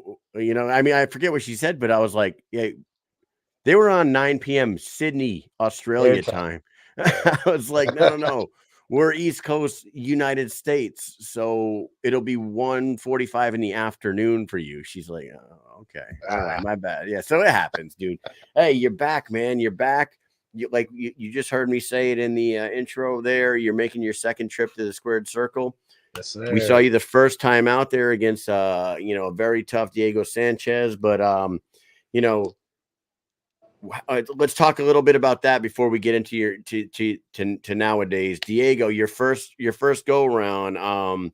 What did you think about it, man? You've been a long time successful boxer, a couple time world champion, fought the best of the best in that sport, but you shed the gloves. You went over there. Talk about fighting Diego Sanchez in Albuquerque back at Knucklemania 3. It was fun. It was a good time. I haven't had my adrenaline pump like that in a long time. It felt like I was making my pro debut all over again. So it was definitely exciting and it was fun to do. The experience was awesome. I felt like going into my second fight, it's going to be much different than the first fight. That was my first time going. I didn't know what to expect. And now I have a little bit more of a handle on what's coming. So are you saying that the adrenaline rush in this was different than what you feel when you step into a glove boxing fight? Like absolutely. It felt like and I haven't done this in decades, but it felt like I got in a street fight almost. It was the similar adrenaline rush, where I felt like I got a punch to survive. So again, it gave back kind of a newfound love for fighting. And not that I lost it, it was different.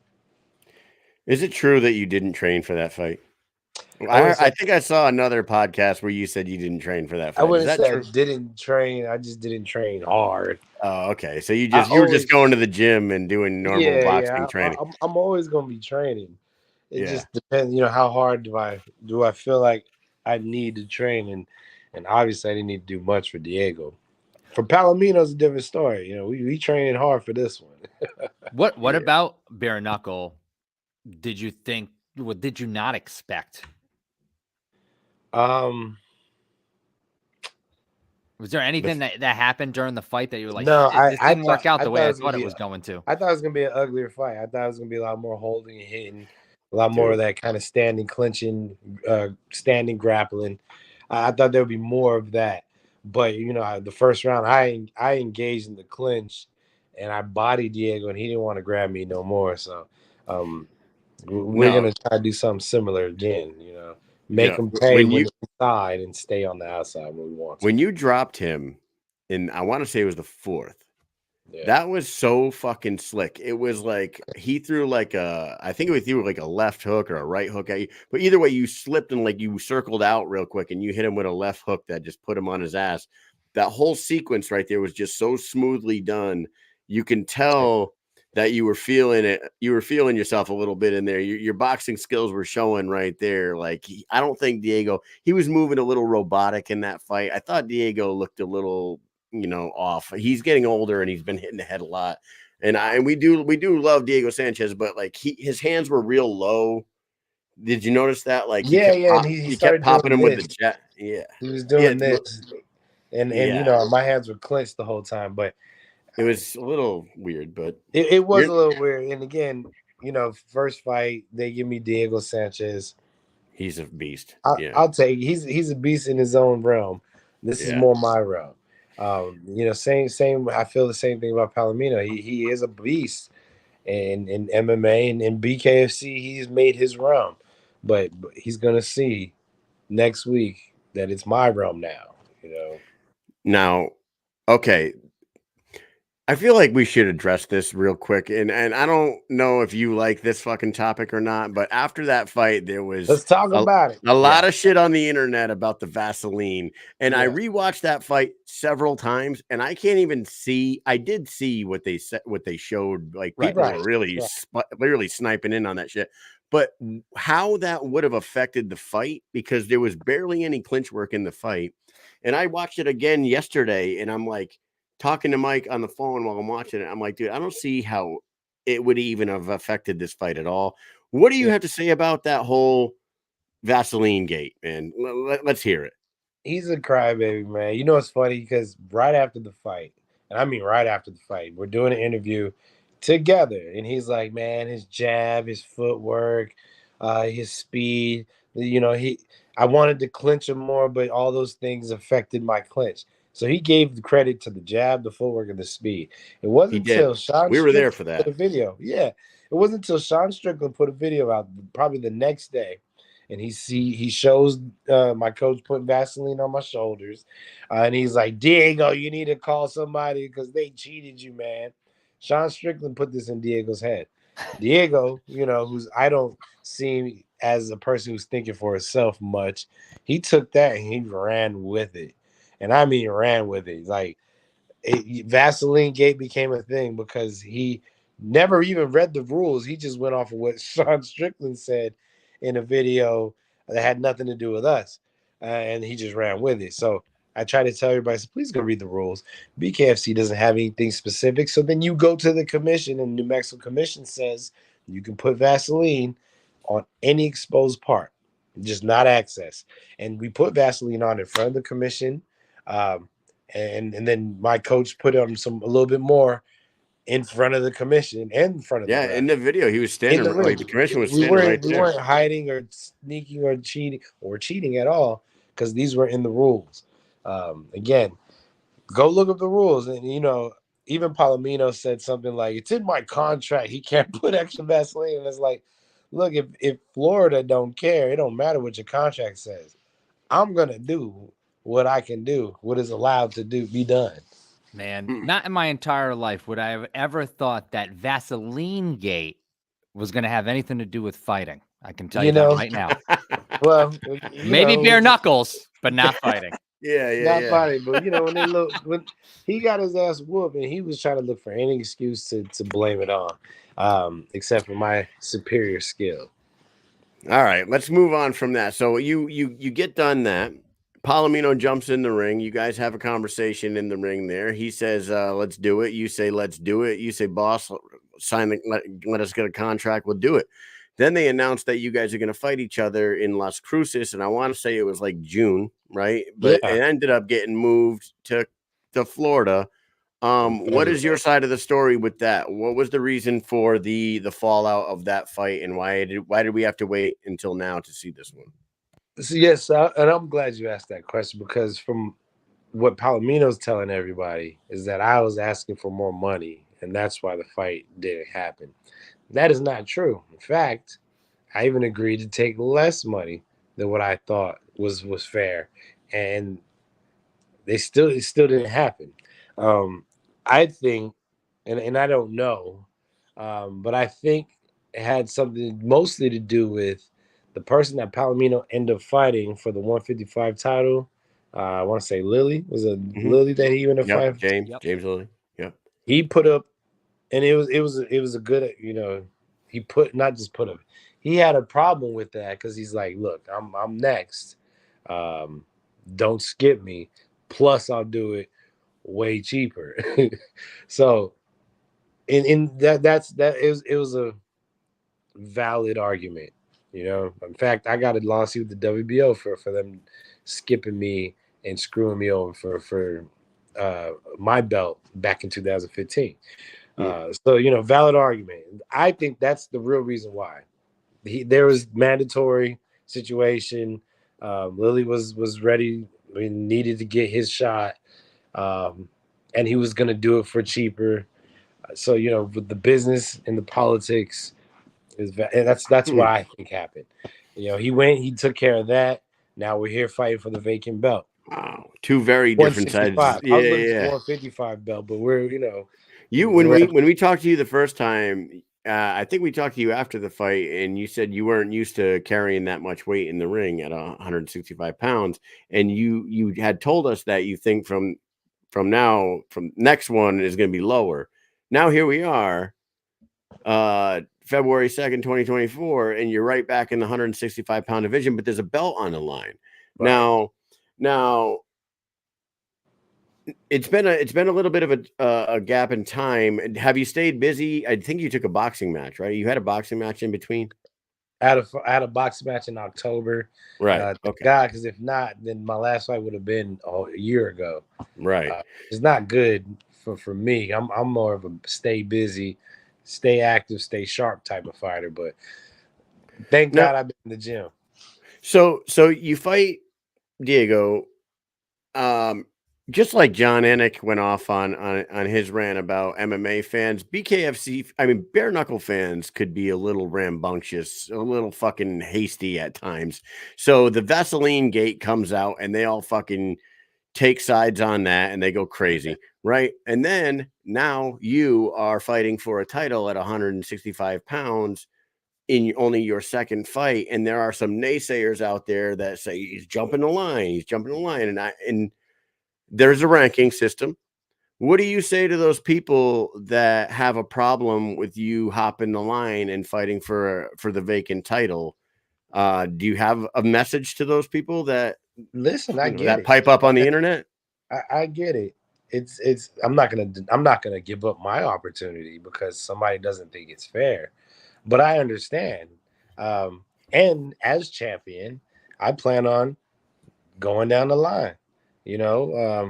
Giving whoever I jumped in front of an opportunity to get whooped because I don't see nobody touching me in this game. But no, honestly, I would give the next in line an opportunity. Also, Palomino, in my opinion, this is not fact. This is just what I think. I don't think he wanted to go down the line. He was looking for just the name fights. You hear him keep calling out Mike Perry, and this was the best name that they could give to him for right now. It's a big mistake. That was a question last night for him.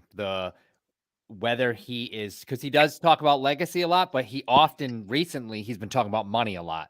So the question was, what is more important to Luis Palomino now? Is it legacy or is it money? And he has behind him, I don't know if you've ever seen an interview, maybe you have, and he has all his belts behind him, and he has a shelf, and he pulled the phone out so we could see the top. It was a great answer. Corner. I did like. And there was one spot for a belt there, and he said, "My fight with Austin Trout is for legacy, and I'm going to get the belt. It's going to fill that last spot right up there. Soon as that's done, I'm money. Money. It's all money. So I have a feeling, maybe he's got 1, 2. He didn't tell us how many fights he has left. Maybe he's got 3 fights left in his career in his mind. He wants them all to be money. I can't blame him for that. I don't think anybody really can. I understand that. Yeah. So that's basically what he said. What fighter's been the most vocal about you getting the shot? Has there been anybody in your inbox really talking shit to you? Like really being like, oh, you're skipping the line. That's my shot. Or are they all just being pretty much just like, okay. They're talking shit, but they don't say it to me. They'll go on some comments they don't think I see. And for the most part, I don't until somebody shows me. But I couldn't even say who they are because I don't know who they are. Well, if you go out and you're most shit.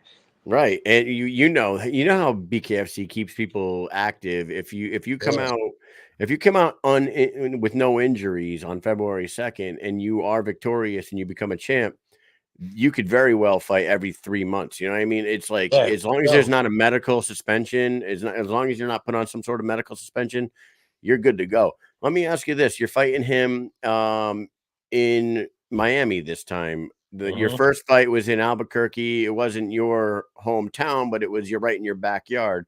Now you're going to be My home fighting. state. Yeah. Right. So now you're It going was to be my home fighting. state, but that was Diego's hometown. True. That is true. You were fighting him in his hometown. That's right. Yeah. You're fighting another guy in his hometown. He's king of Miami down there, Luis Palomino. What are your thoughts about going down to Miami and soaking up some sun and fighting him in his backyard? It's great weather. It's going to be great to get into the warm weather. But this is kind of my MO, especially my boxing career. I went in everybody's backyard and beat the hometown guy to get just my foot in the door, to get my rankings, then to go get my belt. I won my title in Guadalajara, Mexico, fighting the Guadalajara, Canelo's brother, Rigoberto Alvarez. Cotto in the Garden, Canelo in San Antonio. These are all these people's backyards. So nothing new to you.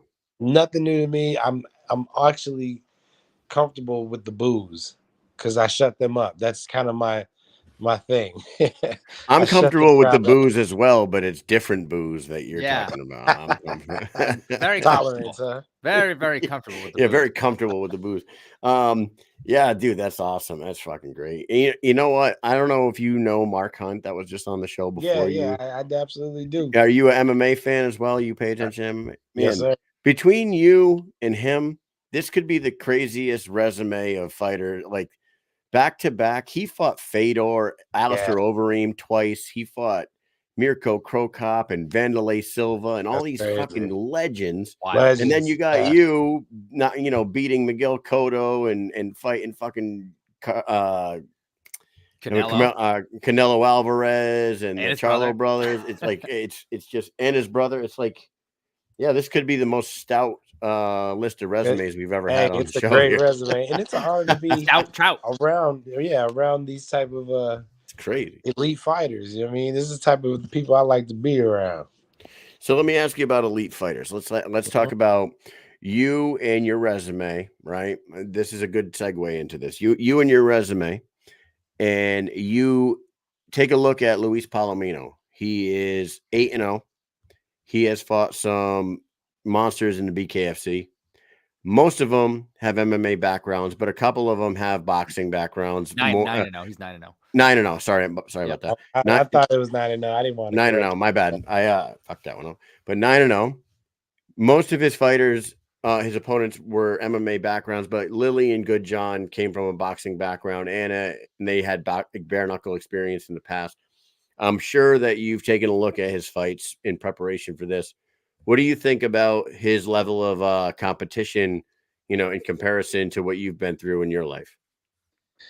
Well, in the BKFC, his competition is way above mine. I just got Diego under my belt.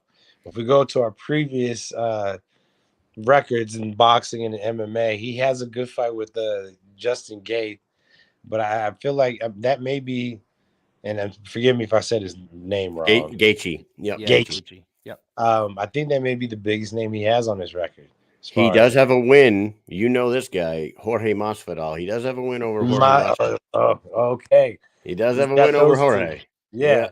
And so I think those two names are good, and especially in MMA. But is it as big as a Cotto, Canelo, Charlo, Hurd, Lara? That's kind of apples and oranges. I just know that I got more names on my resume than he does, and I'm gonna add his name to my resume as another elite fighter to put in my belt because he is an elite fighter in my opinion. Definitely. This fight this is gonna be good, man. Unbelievable. This whole card is unbelievable. This whole like a bare knuckle fan. Yeah, everyone that's a fight fan, combat fan, right? If you're a combat sports fan and you watch this, you're gonna love it. But if you're already like a following BKFC and you see this card, all of these fights are really unbelievable because there's a lot of like bare knuckle fighters that have been fighting for a while that, you know, people who don't follow bare knuckle might not know some of these names, right?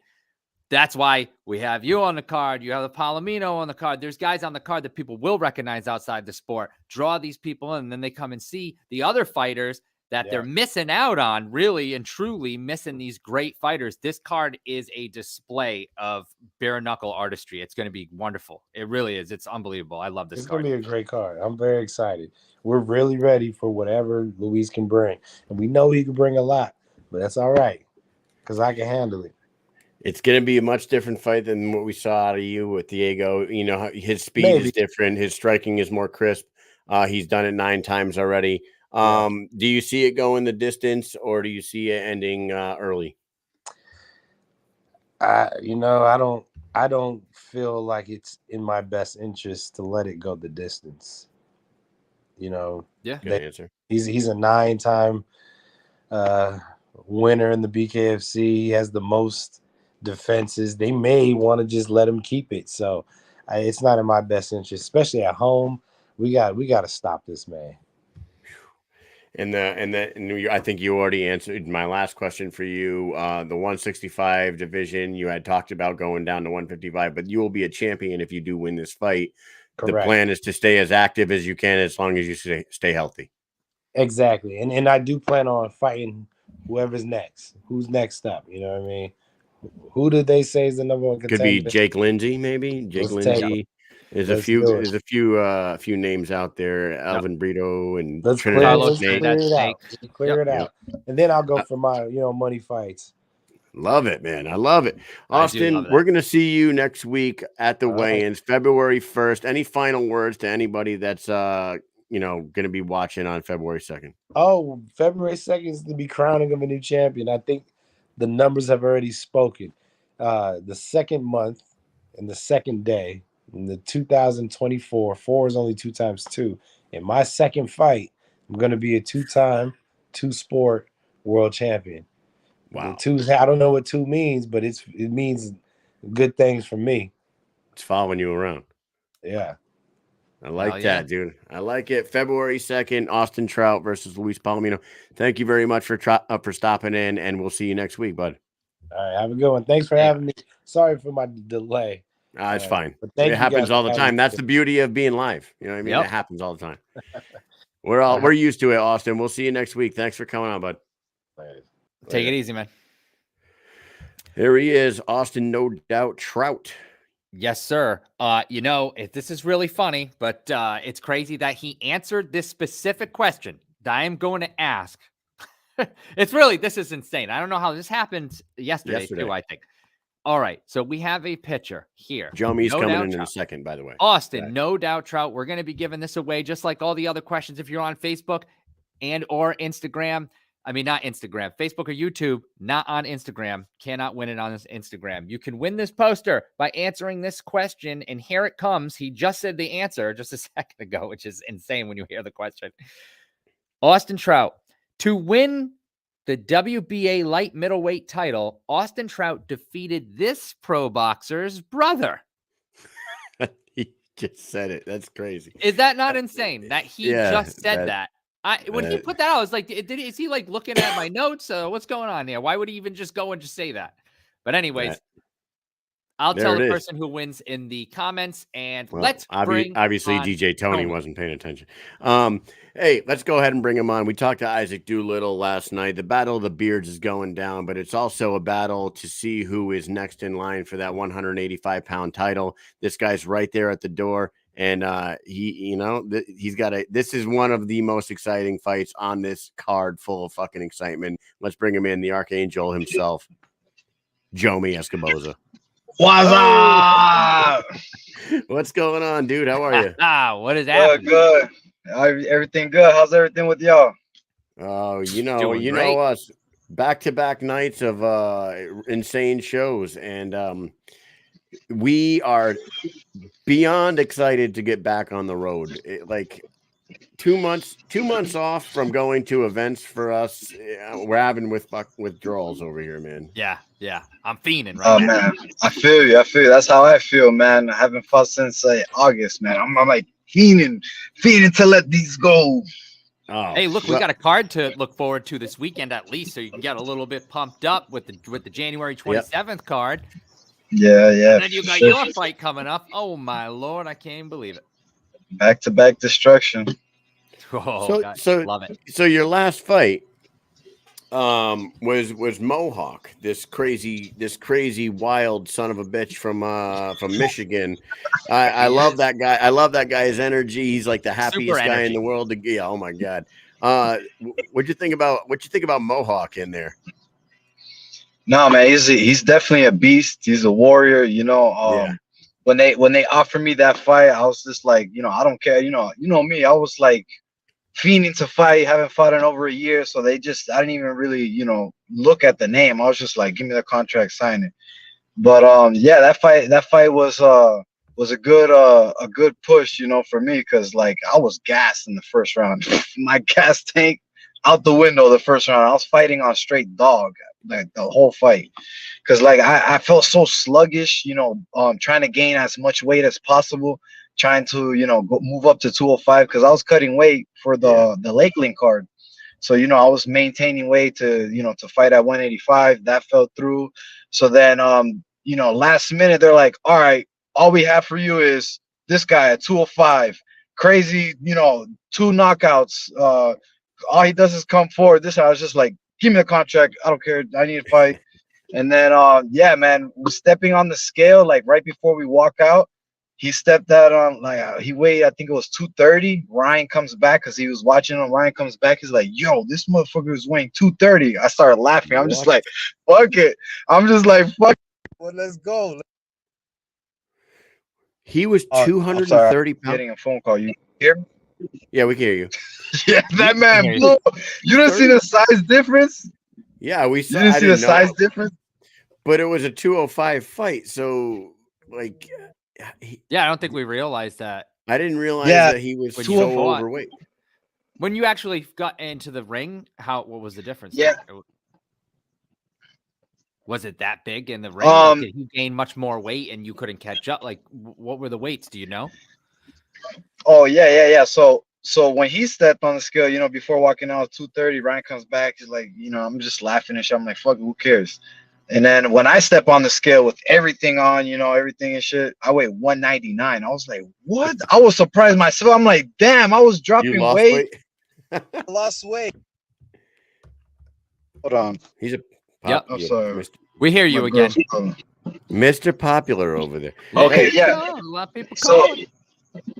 So basically, you know, I was, you know, just dropping weight like crazy. Like 2 days before the weigh-ins, 2 days before the weigh-ins, I was, you know, 204, nice, and I was, you know, putting myself up there, and I do a rant, you know, boxing. I'm sorry. They call him again. Do not disturb. The scale was fucked, is what Russ Maxim said. I almost called him Maxim. Hey, Maxim. Hey, actually, while you do this, how about I take this opportunity right now to bring up a beautiful picture of these luscious locks. We have a Jomi Escoboza signed poster to give away right now. And while he takes care of these phone calls, very busy man here, very famous, very busy. People love him. People love the guy, you know? Or it could be they could be hiring him for his assassin work that he does on the side. But so we have this post. Oh, I'm sorry. That was a joke. So we have this poster. The question is, and this is pretty easy if you're paying attention. What does the nickname Jomi stand for? Who knows? Don't go yelling it out, Jomi. Don't give it away. Don't say the answer. Don't tell them. No, they don't know. Hey, some people don't know. That's a good one. While they're answering this question, right? I want to talk to you about your opponent. Now, you fought Zion, you fought Jared Warren, you fought Esteban Rodriguez. These are all tall, long, lanky fighters. Now you're fighting a hobbit by the name of Isaac Doolittle. and he'll appreciate me calling him Muhammad. He fucking don't care. But no, Isaac Doolittle's what, 5'8", 5'9", 185 pounds, shorter reach.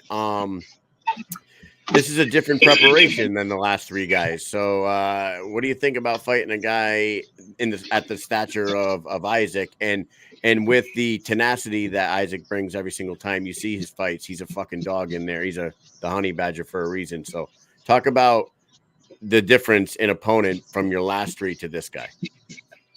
Yeah, it's a big difference. He's a shorter guy. He's gonna be punching up. I gotta control my distance so that way, I can keep my face looking the same. And yeah, he's super tough, man. It's like he's always gonna be coming forward, no matter if I rock him, no matter if I cut him, no matter what. So it's like I gotta bully the bully in this fight. Control the distance, bully the bully, come forward, and just high output because after that Jaron Warren fight, I was just pissed off at myself. I became a long-legged pissed off Dominican. It was just like, yo, no, even if I have a higher output, I gotta come forward. So I've been doing that, and then I showed it in the Esteban fight. Even though I was gassed, I was still coming forward.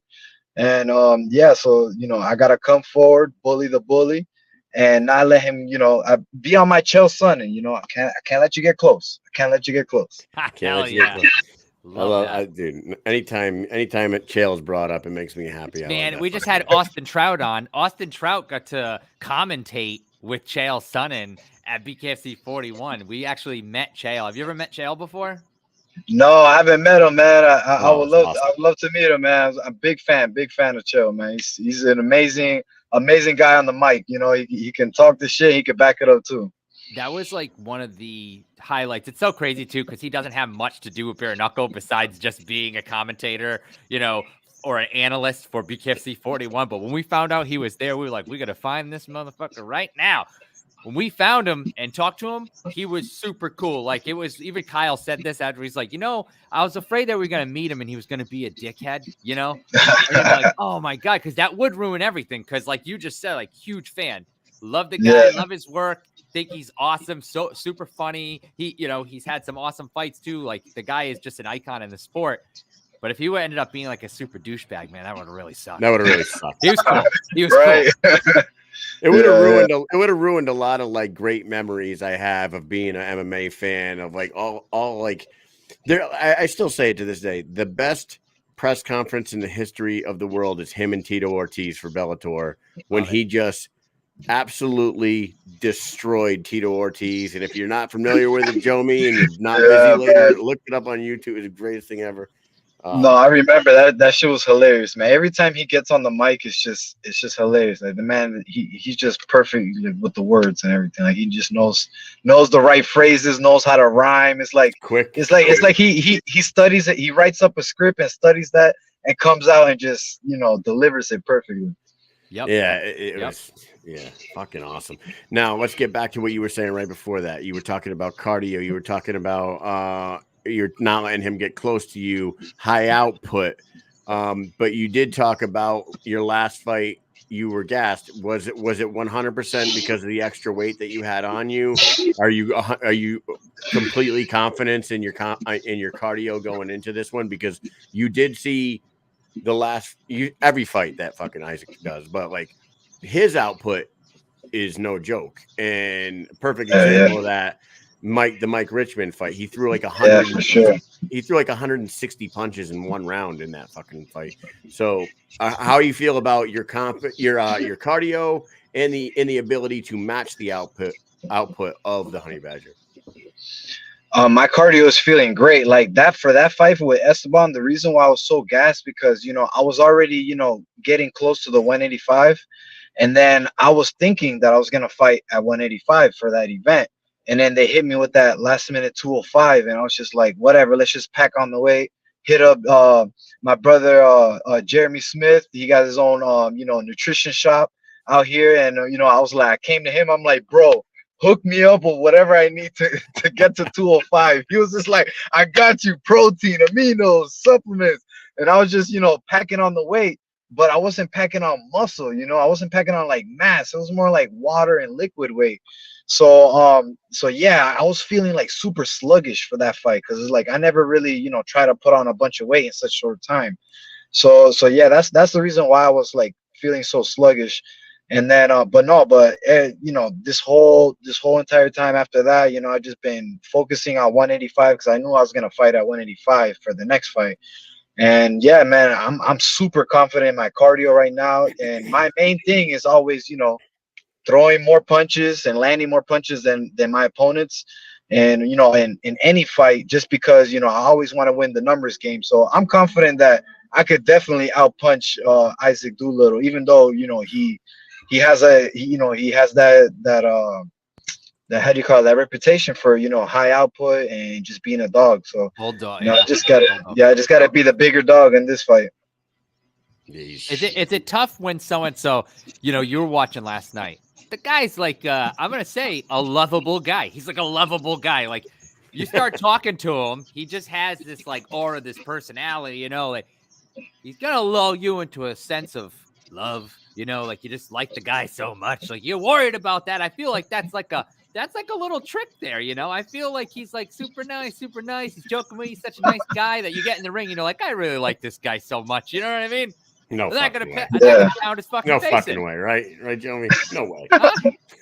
So it's a secret. I see what you mean. It's a good little mental game to play. That's a perfect little mental game to play. But it's like the opposite of getting you so pissed you're not thinking straight. You just like it's like no, for sure. For this fight, he's a great person. Great personality and everything. But like, I'm just creating the shit talk. I'm just creating things that of him, shit talking, and like I'm thinking in my head like, he's chill son and he's saying all this shit and just shit talking and stuff like that, and just to hype myself up. But my mentality is just different from all these fighters, man. As soon as I hear that an opponent has signed a contract to fight me, my whole mentality shifts to Jomi. An assassin just signed a contract to kill you. You must prepare to kill him before he kills you.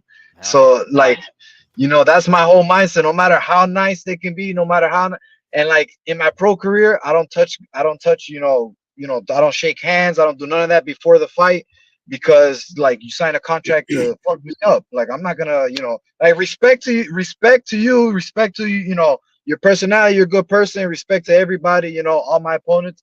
But like I always let them know before the fight, it's war.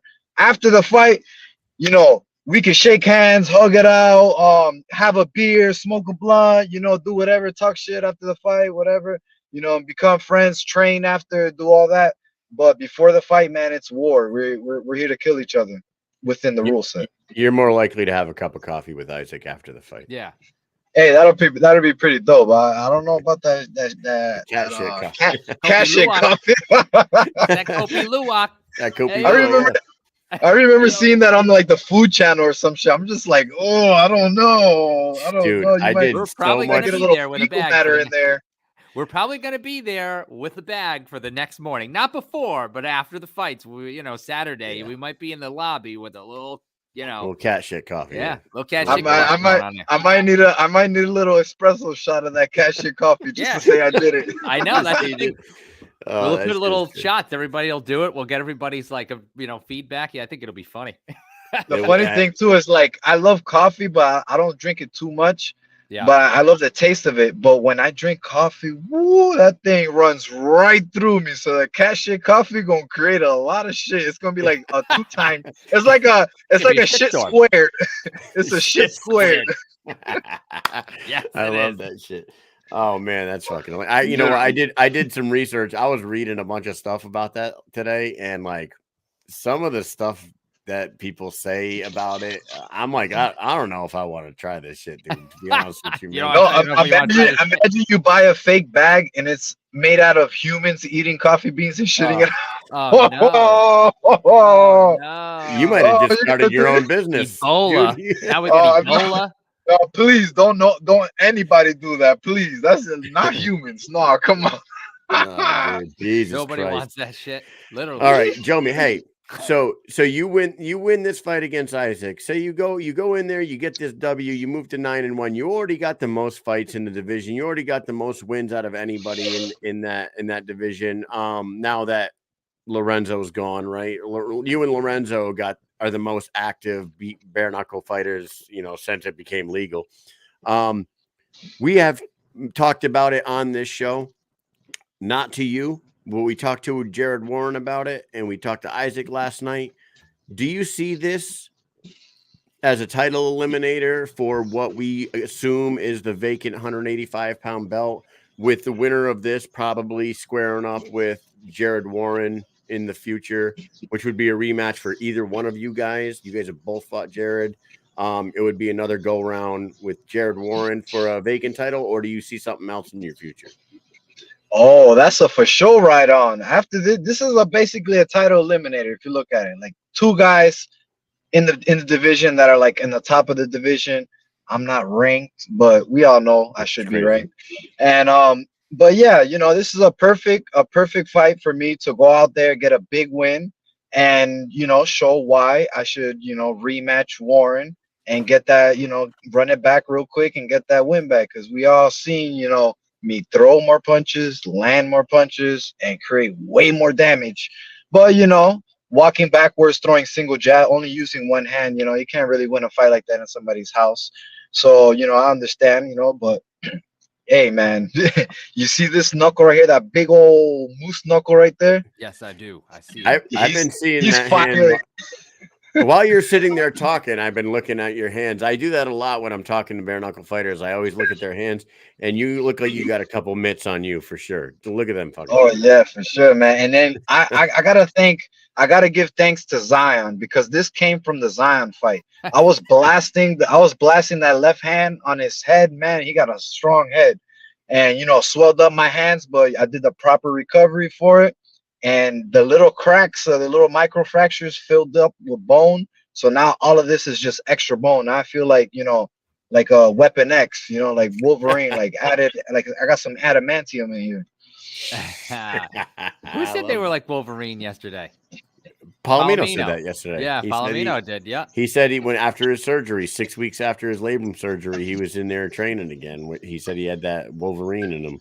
Yeah, that shit is crazy. Like I don't know if you saw that part last night, but I had that same surgery, and I couldn't even imagine being in the gym hitting mitts or hitting a bag or anything like that after 6 weeks getting labrum surgery. That shit is crazy to me. He's fucking wild for that. For sure. What was that scar you just showed us?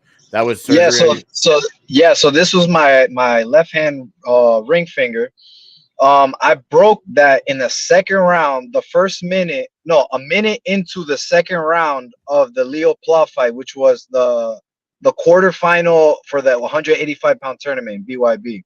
Mm-hmm. So a minute in the second round, I throw the straight left, because I was landing the straight left on his left eye the whole fight. I was closing it up, cutting it up, and then I throw it I put all my power into the straight left, and he just does this, like closes his eyes and goes down like this.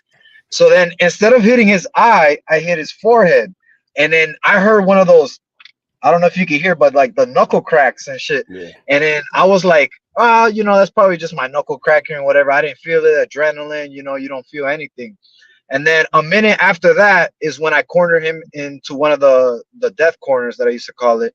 And I kind of like, fake the hook, boom, shut the straight left. And I hit him with my middle knuckle in his eyeball before he could close it. And he fell down.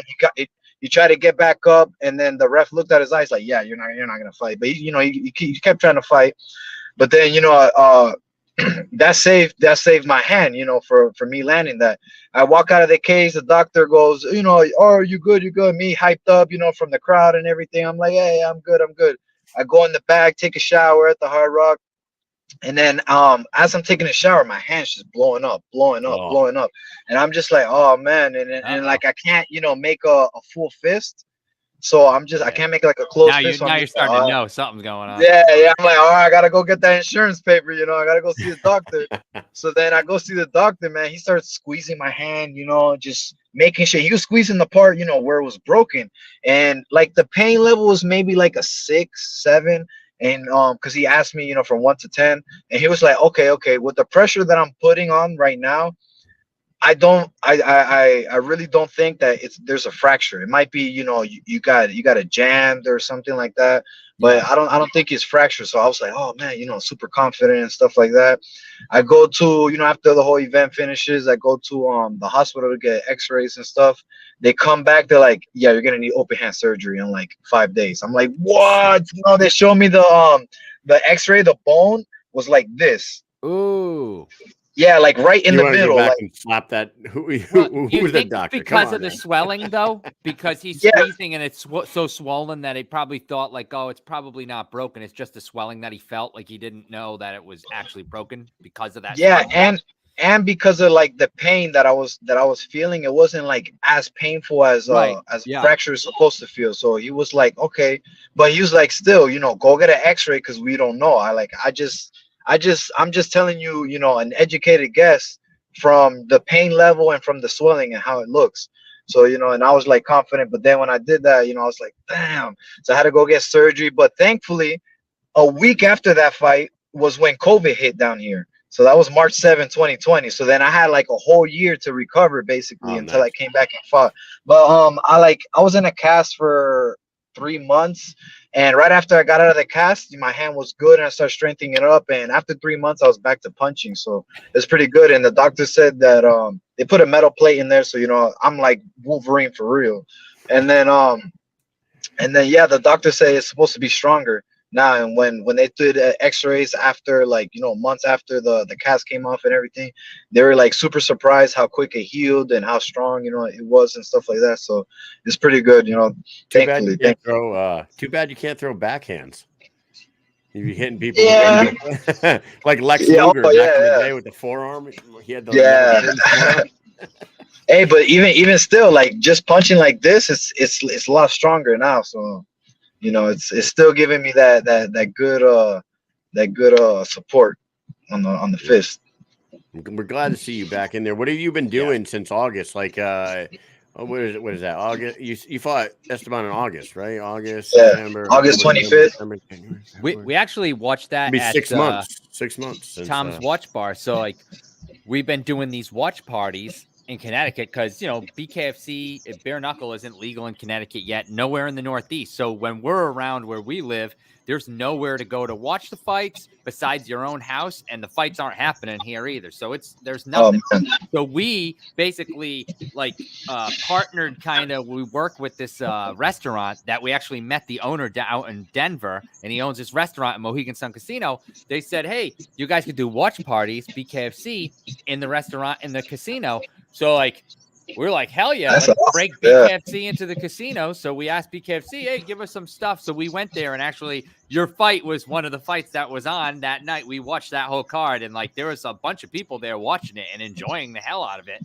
We've done that a few times now. So it's pretty damn awesome to be able to showcase like people like you in a casino where the sport has never been before, and everyone in that place are like kind of like the first people to be able to see something like that, you know, and you get to like break them in. So yeah, for sure. Yeah, that's amazing. That's amazing, man. That's amazing you guys are doing that, you know, just spreading the word on bare knuckle boxing, making it you know, bringing more fans into the sport. And it's dope that you found a good spot, you know, food, drinks, and fights. Like, can't get better than that. Have you ever been up? Have you ever been up in Connecticut to any of the casinos, Foxwoods or Mohegan Sun? No, I haven't been, but I really want to go.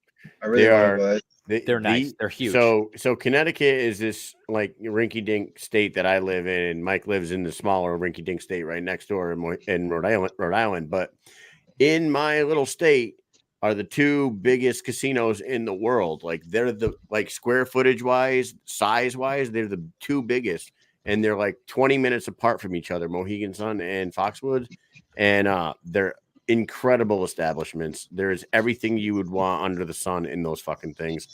And we are hearing through the grapevine that BKFC could be in one of those two casinos by sometime this year, hopefully mid-year or something like that. Man, hopefully.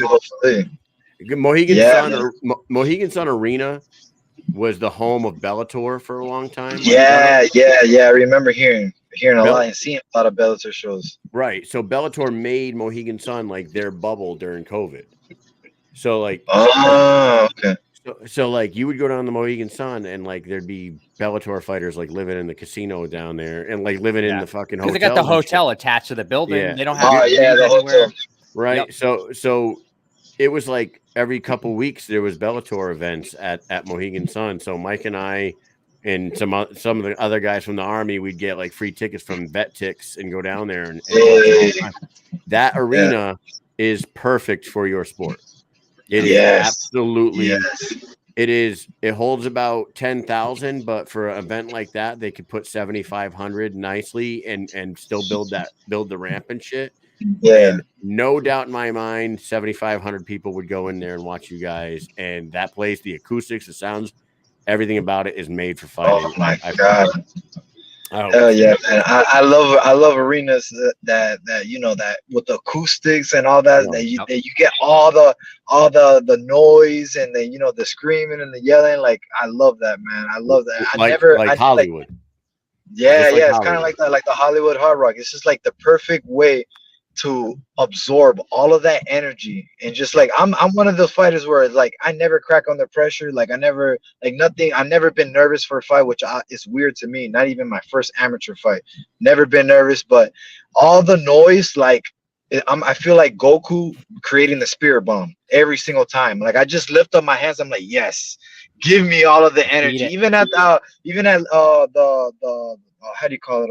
The Tampa fight with Jared Warren, when I was getting booed, I'm just like, yes, give me all of your energy, and I will manifest it. Feel your friggin' like special meter like filling up. You're ready to release that fucking special move.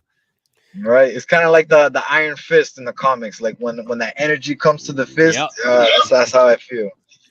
Love that shit, dude. Yeah, well, I gotta rewatch that. That's a good show. I like that show. Well, I just started Echo. I don't know if you guys started Echo yet. I haven't seen it. I started it. I watched the first episode. It was pretty good. I watched the first one. The first episode. There's a couple other superheroes in there that make appearances. I don't know if they're in the rest of the series or not, but there's a couple scenes where they got some big names in there for sure. So I was impressed with that. And you know that Daredevil's coming back and Punisher's coming back. It's like, hell yeah, dude. Bro, real quick. I just really hope somebody needs to buy Marvel and buy it from Disney. Disney is destroying Marvel and Star Wars, my two favorite fucking franchises. Yeah. Holy shit. Like this lady getting good. It was getting good, and now it's like never mind. Yo, with this whole woke DEI bullshit that they're doing, man, like Bob Iger, fire that guy, get him out of Disney, or at least sell Disney to sell Marvel to and Star Wars to somebody else. George Lucas getting mad as hell because all these people trying to destroy his his whole storyline and shit. I'm just like, come on, man. I'm just a fan. I want to see good shit. Yeah, I feel you, man. I love all them stuff. During the pandemic, when we had a lot of time at home with our kids and stuff, me, Amy, and my two boys watched every Marvel movie in chronological order. And then when we finished that, we would watch one, and it might take 3 days to watch it because we'd watch it like before school or like before bedtime or whatever. But we watched all those and we finished, and then we did the exact same thing with the Star Wars movies in chronological order. Nice. It was the best, dude. Hey, February 2nd, you and Isaac Doolittle. I've been telling all you guys, all you fighters, that my dad's gonna be there, so I'm so excited. I can't wait to meet him. Yeah, I am so you're gonna love him. He's a fucking nutcase. I'm so excited that this is the fight that he gets to go see for his first taste of live BKFC, because your fight, Duran's fight against Louie Lopez, Leo Bercier and Tomahawk Council, the main event, the Sydney The Smith co-main event. the co-main with Robbie Peralta and Bryce. It's like this is such a perfectly built card for the first numbered event of the 2024. And Mike and I are gonna be down there, and my dad's gonna get to see the sport that I've been like pouring my heart into for the last 3 years. So Right. very excited. What an amazing event to bring him to. Hell yeah, dude. So excited to see you fight again, kick off the 2024 campaign. Any final words for everybody that's going to be watching or going to be down there? Tune in. The fight before the co-main event is going to be fireworks. It's going to be brutal. It's going to be a lot of blood, but it ain't my blood. And then right after that fight, it's going to be another really bad destruction when Baba Yaga comes back into the square circle and destroys another opponent. And then hopefully Dave Boss Man put me and Bryce both for fighting for the titles on the same card. That'll be amazing. That'll be pretty cool. He could win the 155, I win the 185, and then we just keep on proving why Ryan Perez is the bare knuckle cheat code.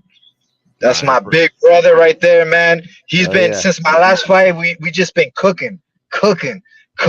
He's just been getting me my hands right, my cardio right, everything. Like he just been adding so much to the game, man. I just can't wait to unleash it for y'all.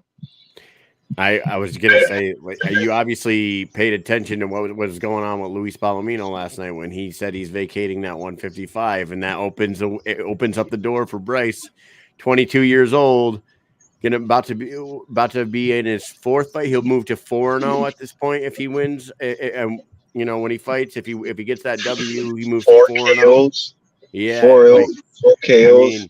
I mean, and it's not like a normal or like a doctor stoppage type of, like, this man has just been brutally destroying people, like bad. Like he's causing a lot of damage, and it's bad, man.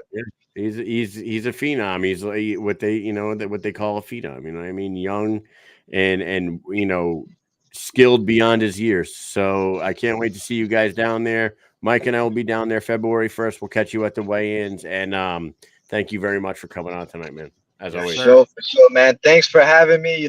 Thanks for creating this platform for us fighters to come on, and talk about the fights and everything in our lives. And I love what you guys are doing, man. And I can't wait to see y'all boys again. Grab some food and some cat shit coffee. Yeah. Absolutely. Go, man. I cannot wait. Thank you. I'm gonna try to convince my girl to drink some, because she's a big coffee lover too. Oh yeah. Oh, she's gonna love that cat shit. It's gonna be fantastic. She's gonna love that shit. This whole experience is gonna be great. Oh my god. I can't wait for this. All right. Yeah. Hey, we'll see you next week, buddy. I'll catch you up down the road. All right, brothers. Take care. Have a good night. Later, man. Later. There he goes, killing again. Dude. I love that guy. He's a fucking beast.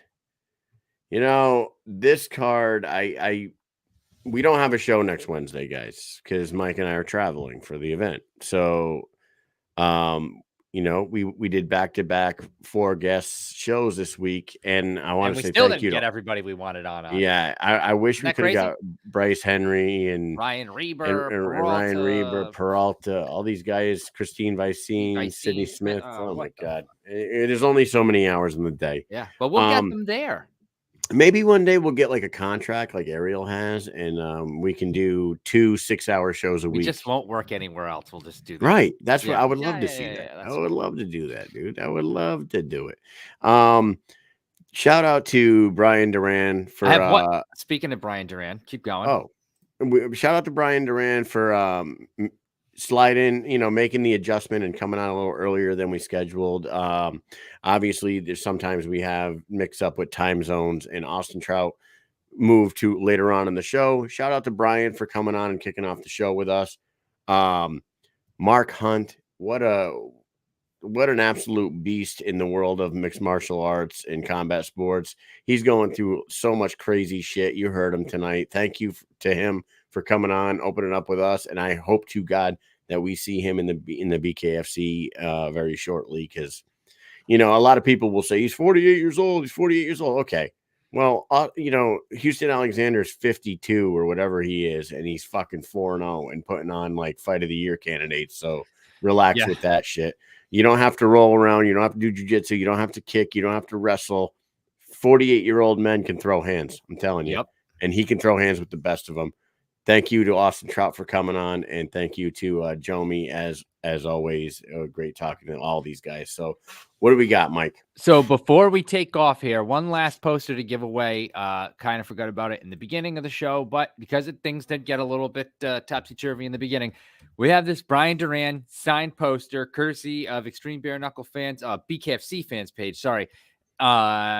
There is a question I have. So like before, if you're watching on Facebook and YouTube only, please answer this question in the comments. And the question is, what city was Bryan Duran born in? Ooh, that's a good one. You're gonna have to get the old Google fingers going, folks. Get yourself that autograph, because you know what, dude, he wins this when he moves to 6-0. The sky's the limit for that guy. Yeah. He's he's a very talented musician. He came from the streets. He had a rough background, and now he turned it all around. He's an inspirational guy. You know, the haters will say he's putting on a show, but you know what? I fucking believe him, dude. I think he means what he says, and I think allow people to do what they say they're doing and support them. And if they're doing the right thing, then you continue to support them. And if they don't and they fucking break your trust, then they broke your trust, and then you have the right. Or I mean, you got the right to say whatever you want, whenever you want. But I feel like that then justifies you being like, well, fuck this. You know, I'm not gonna support this person anymore. That's how I do it. I don't give a shit what anybody else says, right? I see what he's doing. I appreciate it. I understand what he's gone through. We've talked to him behind the scenes, and we've talked to him on the show. We see what he brings to the table also and how he acts as a person. So it's like, the thing is if he's saying he's doing better, he's trying to do better. I see it. You know, I'm going to support him until he does something otherwise, you know? So, yeah. Look at not many answers here. Nobody answering right now. We don't get the people aren't popping up. Where was Bryan Duran? What city was Bryan Duran born in? You know, nobody's throwing the answers. Maybe they're Googling. I don't know. Well, goggle you heard what he said. You heard. So a guess like Susan Walker's is out of the question, because his story. His story would show you that he had to make a journey to get to the United States, and so being born anywhere in the States is out of the question. Yes. And maybe Russ is right. We still got we still got quite a few people watching right now. Yeah, so we got Havana closer. You're getting closer, people. You're getting closer, people. Getting closer. So next week, Mike, we're going down there. We're gonna drink some shit coffee, but let me ask you. Coffee, yes. If I had to give you some truth serum, right? Which one of these fights are you most excited to see out of this fight card? That's a tough question, because there are some fucking great ones, dude. The Jomi Isaac one's fantastic.